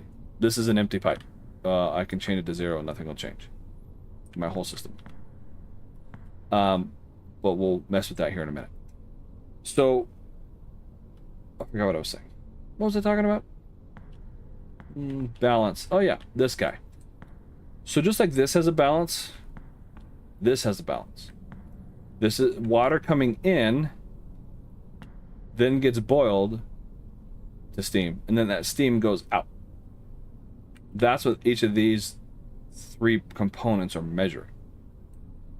How much water's coming in, how much water's getting boiled, and then how much that steam is leaving. Right now they're all balanced. Well, that middle number just bounces up and down around 50. It kind of oscillates up and down around 50, but so you'll see this go up by a few liters, maybe 10, 20, 30 liters, but it mostly stays the same as this goes up and down. Same here. This is kind of a balance, except for the middle guy is bad guy. That is how much coolant is evaporated. If my condenser gets too hot, it will start evaporating that coolant. Okay, real quick. The condenser, it's easier to think of it if it's standing upright than laying on its side, which it is. But what happens is steam comes in, gets cooled, and then sits at the bottom in something called a hot well. And that's where the water is, the liquid water. Steam comes in at the top, gets cooled, and goes from steam to liquid, and then collects in the bottom called a hot well. From that hot well, it gets sent on to the steam generator. Did everybody know that the condenser and steam generator are one single closed loop? Did everybody understand that concept? We have three. We talk about loops. We mean like turbine power generating loops, but there's three cooling loops. The primary that circulates around the fuel, heats up and sends that heat to the second loop, which is the steam generator and condenser, and then the third loop is our final cooling loop that takes the heat and tosses it outside of the plant. I guess I could show that here.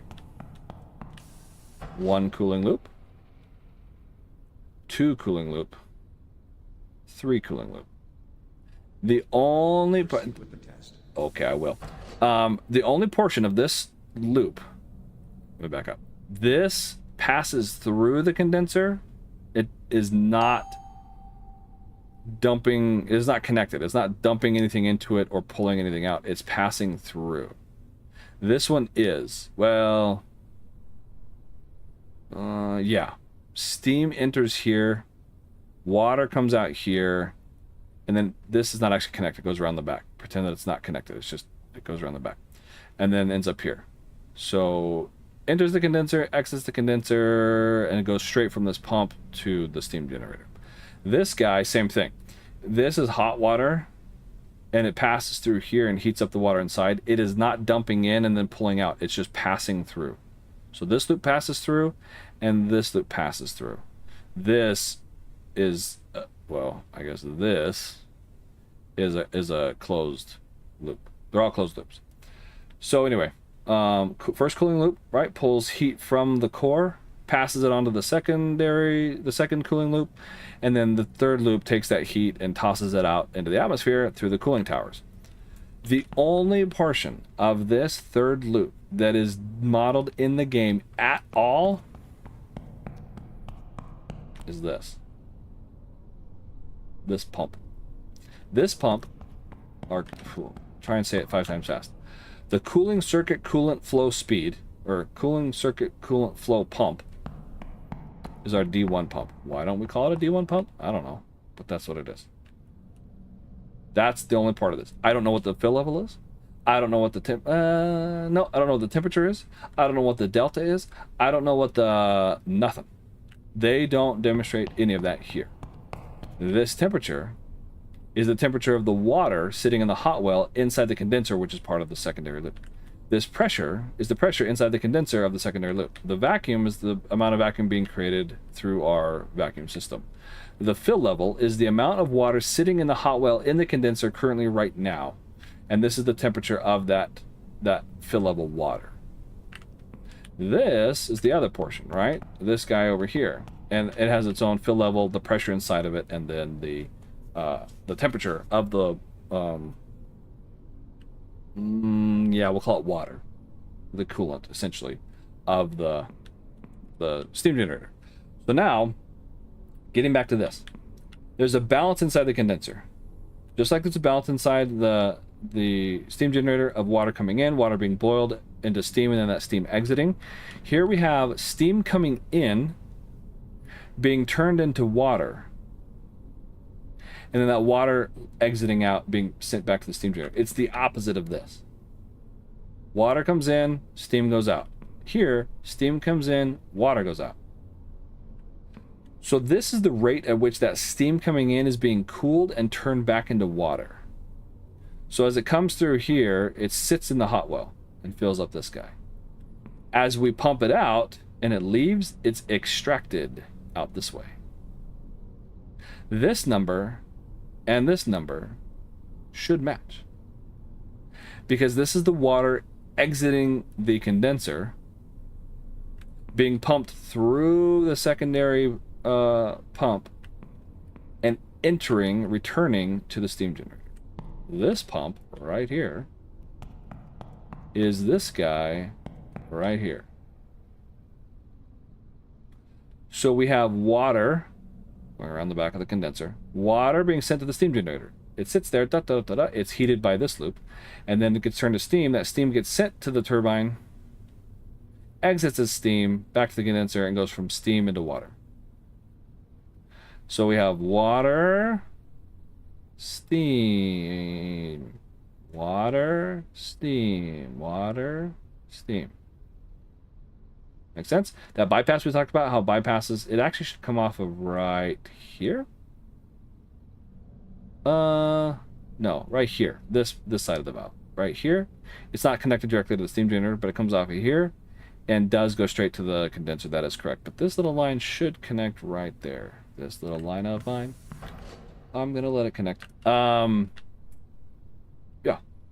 So all this is one thing except for that.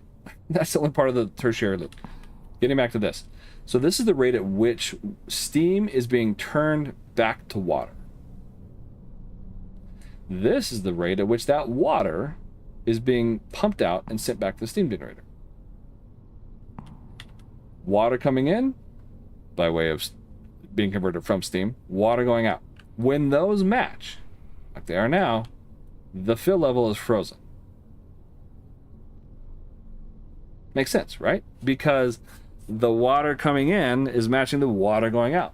If that changes, if I were to, I don't know, decrease this, see how that number goes down? Look what's happening to my fill level. It's going up because the water exiting is less than the water coming in being converted from steam. So my fill level is going up. The opposite is also true. Oh, and notice how this says 48 on the left, right? It also says 48 over here. 48.1, okay. If I go up, now this is going to be 52, because it's always, well, for starting level, was it class A, the low class pumps, it's a double, right? The rate is double whatever the pump setting is. So now this will go up to 52. So the water exiting is more than the water coming in. So now it goes down. So we want that balance by keeping it at 50 and 50. the number on the right will more or less naturally move to match the number on the left. The condensation rate, the rate at which steam is condensed back into the coolant, the water, the condensate, will kind of naturally match what it's exiting. The water being extracted, pulled out of the condenser, and returning to the steam generator. It'll naturally do it on its own. The problem that everybody had when this first came out in patch 191 is that this calculation was really slow. The time it took for that number on the right to come up to the number on the left took a long time, so the number on the right was always lower. Your water in was always lower than the water on the water going out. So this was always draining, which was freaking people out. They were overfilling it, crashing their system, and they couldn't figure out why. Well, again, quick note on that. It's because this is a closed system. People go, oh, my water's gone. Oh, my water's gone. Where? My water's not gone. Yeah, it started over here at 50,000. Now we're at 21,000. Where did it go? It's Steam. It didn't. Hey, EF Spox Gaming, how we doing? I should read your comment. Don't I normally get water from the cooling tower from the... Yes, but that's not modeled in our game. That's what I'm getting at is that none of that is modeled in the game. It's just, for our intents and purposes, it just exists. It's just there. But getting back to this, the water didn't go anywhere. It just changed forms. It went from liquid to a vapor, a gas, a steam. It's still in there. It just looks different now because it's steam. If I were to shut all this down and let everything cool off perfectly, this plus this, fill levels, would match what they were pre-startup.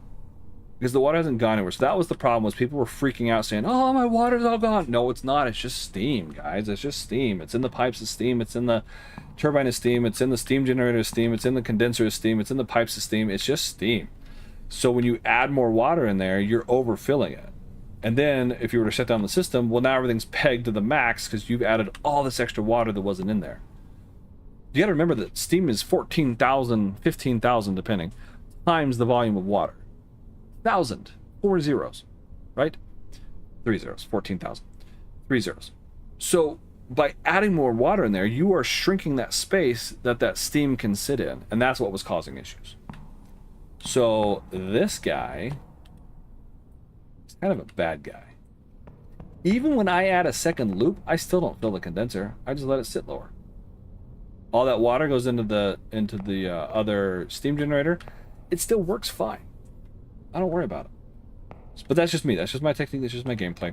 But that's why this matters. And understanding these concepts is important. That's why I teach concepts, not numbers. When you understand the relationship between the number on the right, condensate flow rate, and the number on the left, ignore the names. They're kind of weird.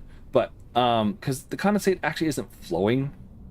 It's a rate of condensation is what I would call it. But anyway, when you understand how that works together and what it means, when you have something going on, you can make the adjustments you need to fix it.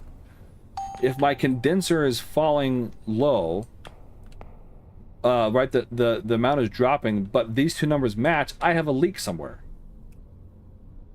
in the condenser. The pipe's broken. Because when these numbers match, the water coming in and the water going out, the level should be frozen like it is now. If the number being extracted, exiting the condenser of the closed loop, it does not match the water coming into the steam generator of the closed loop, I'm losing water somewhere between here and here. Is it leaking out the pump? Is it leaking out a pipe along the way? I don't know. Okay, those are the things that we're looking at. And that's why it's important to understand the concepts. And why, when I'm having an issue and I can't get, my turbine stalls out and I can't actually get it to produce what it needs to, I can make certain adjustments. I look at my pressure and see it's low. Okay, there's different ways to bring that up. I'm actually going to start reducing that. By understanding the concepts, we can make those adjustments on the fly as necessary. So that's why I try and teach this stuff, is because then as you understand the power plant and how it all works, you can make the adjustments you need. We saw how me putting my primary pump to 10 stalled the turbine, and I had to restart the whole thing. Why is it working now? Because this is higher.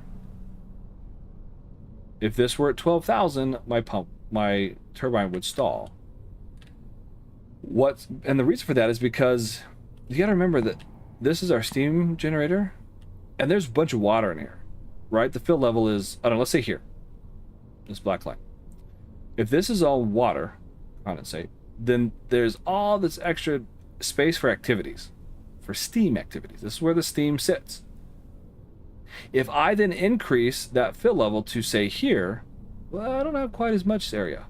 If I have the same amount, same volume, same existence of steam, the pressure is going to be higher because it has a smaller volume, smaller area to sit in. So it's pushing on the sides of the metal vessel harder. So my pressure goes up. That's exactly what happened. As I raised the fill level, the pressure went up artificially. As I'm lowering it, the pressure will slowly go down, even though I'm not changing anything. It'll be over time, but it will go down. So it's all in the balance and understanding, okay, why is my pressure going up randomly? Why, when I increase fill level, is my pressure going up? Shouldn't it go down? No, it goes up because it doesn't have as much headroom, I call it headroom, to do its thing. That makes sense. Does the game calculate ideal gas law? Yes and no. Each component has its own calculations, and the developer tweaks them for what to get the desired outcome at each stage. So each system sort of is calculated and works independently, but the depth of calculations is there. So these pipes, right, that run steam and water to and from the steam generator, there's actual calculations that go on in there that have to do with temperature, length, diameter. All that stuff is actually calculated inside the pipe, but is not directly connected to the calculations going on in the steam generator or the turbine or the condenser. So they're sort of independent. And a good example of this is this 30%. Why is 30% the magic number to keep the retention tank level frozen? Oh, it just is. The developer wanted that number to be 30, so he adjusted the calculations so that 30 worked. It's like changing the math system, the formula, to get the desired number at the end, rather than just letting the number be what it is. Sometimes he does that, sometimes he doesn't. So you'll hear in the Discord some of the community helpers refer to like the black magic, the demons, the made-up physics. That's what we're talking about, because it doesn't always mirror the real world, and it doesn't always make sense. So you have to kind of suspend your understanding from the real world and say, well, why this doesn't make sense? Why would this work? Case in point, this is called a condensate return valve. In every part of the system, condensate is a liquid. It is a liquid water. Except for here. The only thing, there is no condensate in the condensate return pipe. None. Water is not simulated from here to here. Because think about it. As that steam exits our ejector and into the retention tank, it's going to cool. As the pressure drops, it's going to condense.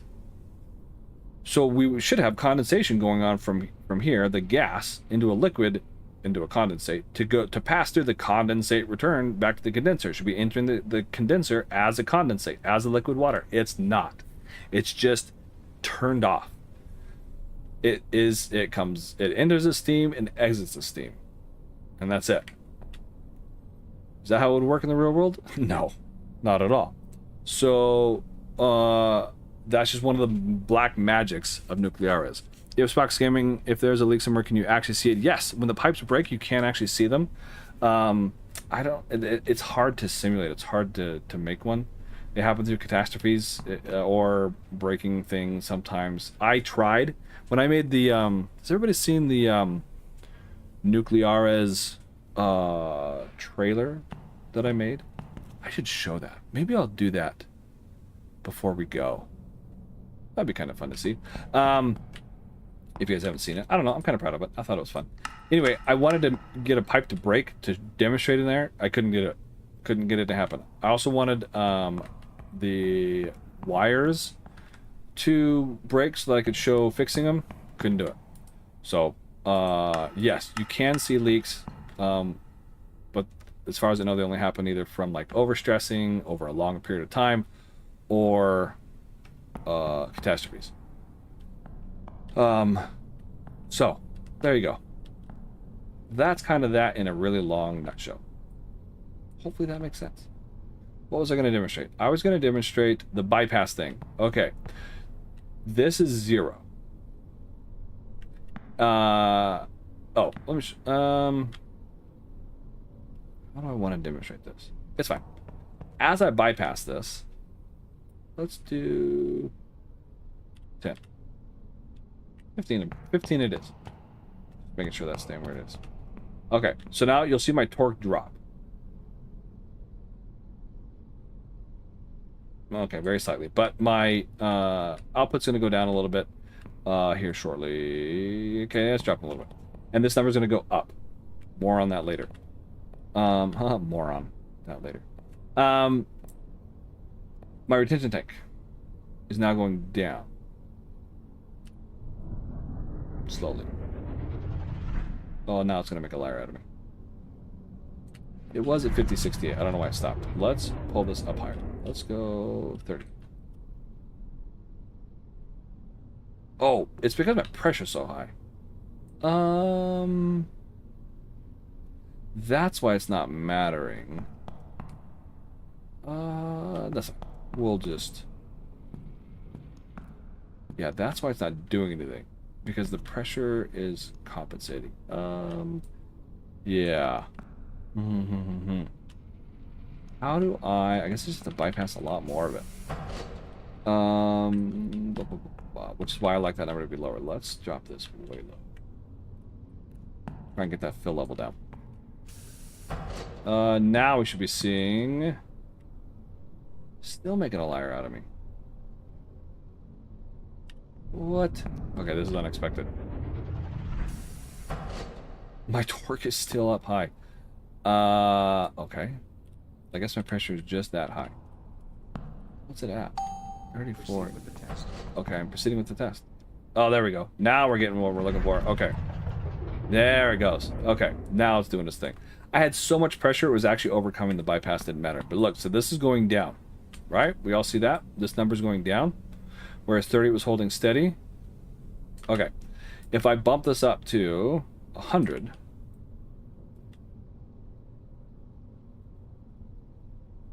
watching it out of the corner of my eye. It still drops. Because the amount of steam going through the bypass and us peeling it off, even with 100% of it going through the OMSI. No, I'm sorry. We're not doing the bypass yet. Because we're pulling steam off and there's less steam in the turbine. See how low it's getting? Then it's not enough to keep the retention tank filled. I have to now compensate with this guy. And you'll notice that as that number on the right goes up, see how my retention tank's now filling again? And filling fast. So that's how that system works. That's why I leave those at 100 normally when I operate. So that if I need to switch over to bypass to bring this down to meet demand, that when I do that, it keeps my retention tank filled. Because again, we got to keep that kind of that fuel in there, right? Well, what did it start at? Maybe 40, I think was about enough to keep it. And it's a balancing act. Okay, still filling. So, oh, this should be at 30 actually. I think if I got 30. And now it should. Anyway, you get the idea. So that's... Oh, and I let it fall too far. I bypassed it too far. We don't care. That's fine. So... Yeah. There you go. Open that so we don't kill our turbine again. Second stall of the day. There it goes. The other thing I wanted to show is how can I do this? Okay, that's 76. All right, I can do this. Watch. If I lower this to 4, that number's going to drop, but it's still going to stay high artificially because I have bypass open. Once that bypass closes, this will drop to 40. So right now, watch, keep an eye on that number. See how the retention tank is still staying good, more or less? Oh, it hasn't caught up with it. Okay, it's going down, and the reason is because that's going to drop below 50. It just hasn't shown it yet.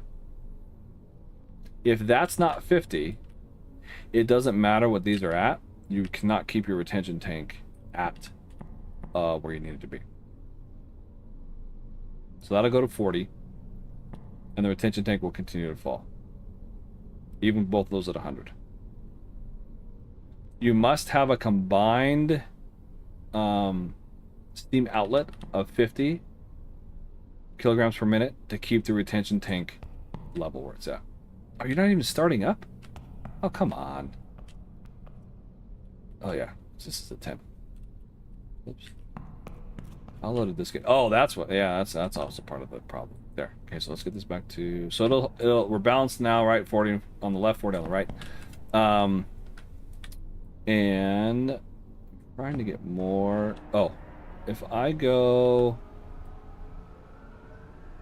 Okay, so that's still falling, but I want to bypass some to get that to above 50. Let's see if I can do it. I need a lot more heat. Let's do this. More steam generated. That's fine. It'll start cooling off, but it's okay. So watch. I still leave this at 4. As this hits 50, this is gonna won't freeze. It's climbing now. If I go. Well, anyway, you saw what I was trying to get at, right? It's above 50 now, so now my retention tank's going up. So this 50 is a magic number. Why 50? I don't know. Again, that's just one of the things where the developer picked a number, and that's just what it did, what it is. Does everybody understand why, with my bypass closed? Boy, that's annoying. With my bypass closed, why this number is 40, but with it open it goes up? So anybody who doesn't know that, I won't explain it if you guys already know. What was the thing I said I was gonna do today to end it? Something fun. I was gonna kill myself or something in the game, die some magic way. I forget what it was. Yeah, I don't remember. Anybody? No? Nobody? You guys all understand it? Perfect. Excellent. You guys are geniuses. Good operators. Oh, look how low that is. Oh, yeah. So again, I know this is low, and this has to do with the number in the middle. So because the number in the middle is higher than the number on the left, this is going down, which means I need more water. Actually, we're going to open this up. And we'll open this up to, let's go 30. So because I'm cooling it off real fast, the number in the middle is just going to plummet, which means my pressure is going to plummet, but it'll rebound soon. The elevator. The elevator! Yes! EF Spox Gaming to the rescue. Let's see if I can doom myself with the elevator as I bring this to a close. Okay. We'll see if I can do this.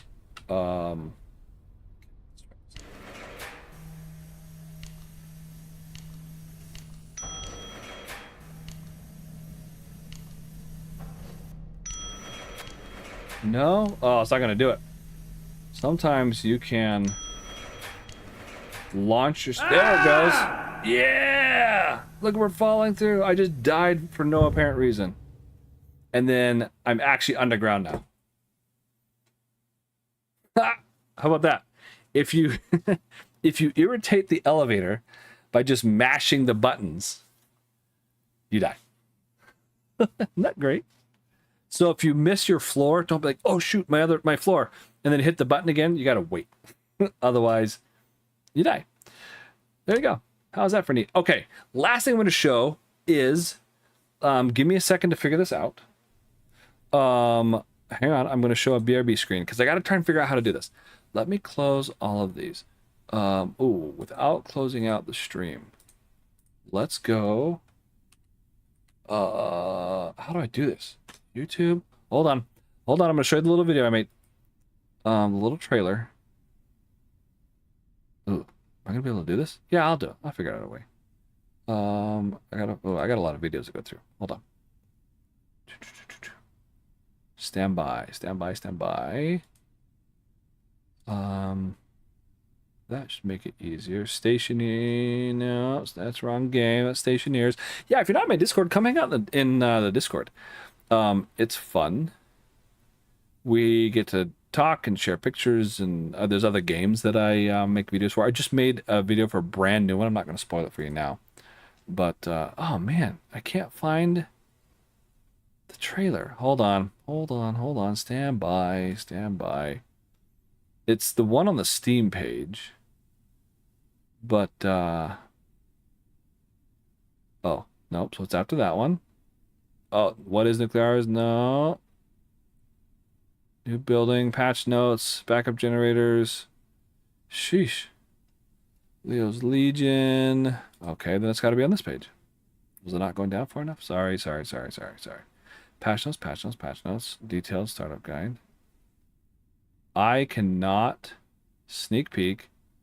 Why can't I find it? All right, search. Go trailer. Oh, there it is. Okay. Hang on. Hold on. All right, now I got to figure out how to show you guys this. Standby 1.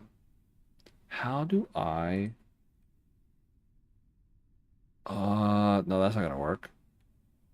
That's not gonna work. Will this work?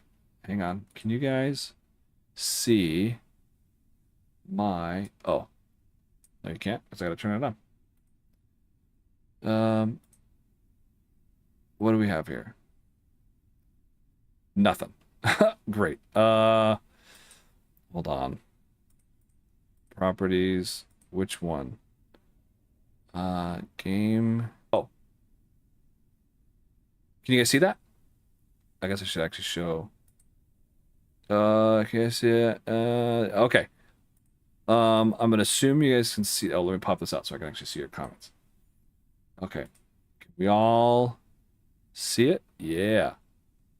Okay. Ready? Here we go. If you've seen this already, well, you get to watch it again. Popcorn time. Okay. And sound. Here we go.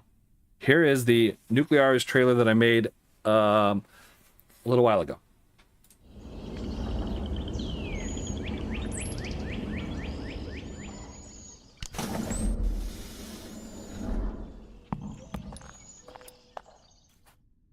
Welcome to Nuclearis.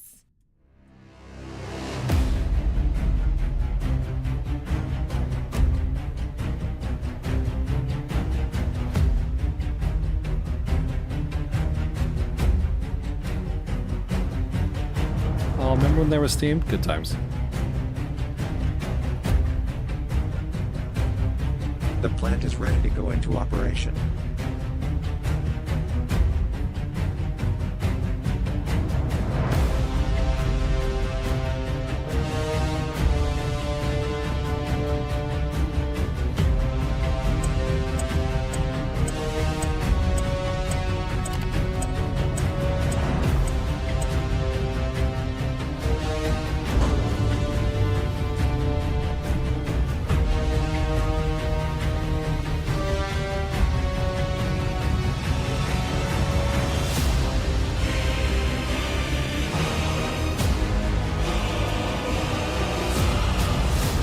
Oh, I just noticed that the... There we go. Sorry.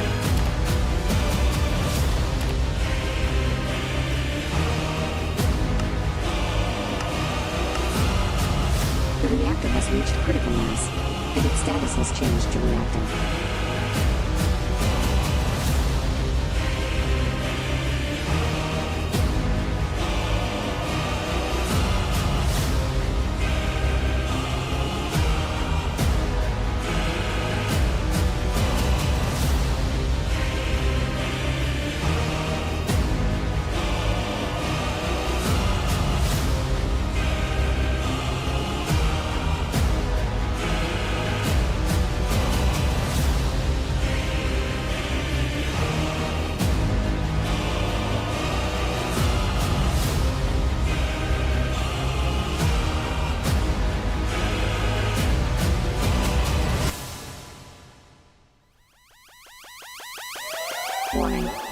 integrity of the core has dropped to critical levels.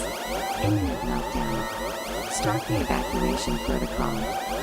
Operator, the explosion of the core is practically inevitable. You must evacuate as soon as possible.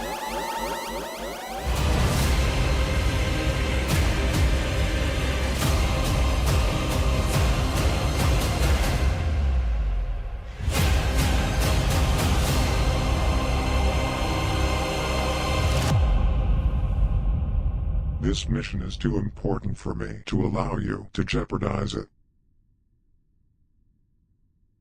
Yeah, that's fun, right? I don't know. If you hadn't seen that, kind of cool video. I made a lot of outdated footage. I actually had to put it out sooner than anticipated because we were afraid that too many changes were going to happen and then the video was going to be outdated, which kind of is. So we're waiting for another big change to come. Do I want to give out the spoiler? Nah. More big changes coming that will again make that video outdated. So GA keeps dropping hints about it in the chat. But yeah, thanks guys for stopping by. It's been fun. Oh, we got to do the ridiculous music. Hold on. Gotta find the ridiculous music. Here it is. Hold on. Which ridiculous music should we do to end the day? It's loading. Let's do the kazoo. We all ready for the kazoo? Here it comes. Hold on. Oh, gotta make sure it's not too loud. Yeah. Oh yeah. Wait for it. Here it comes. Here's the drop. Ready?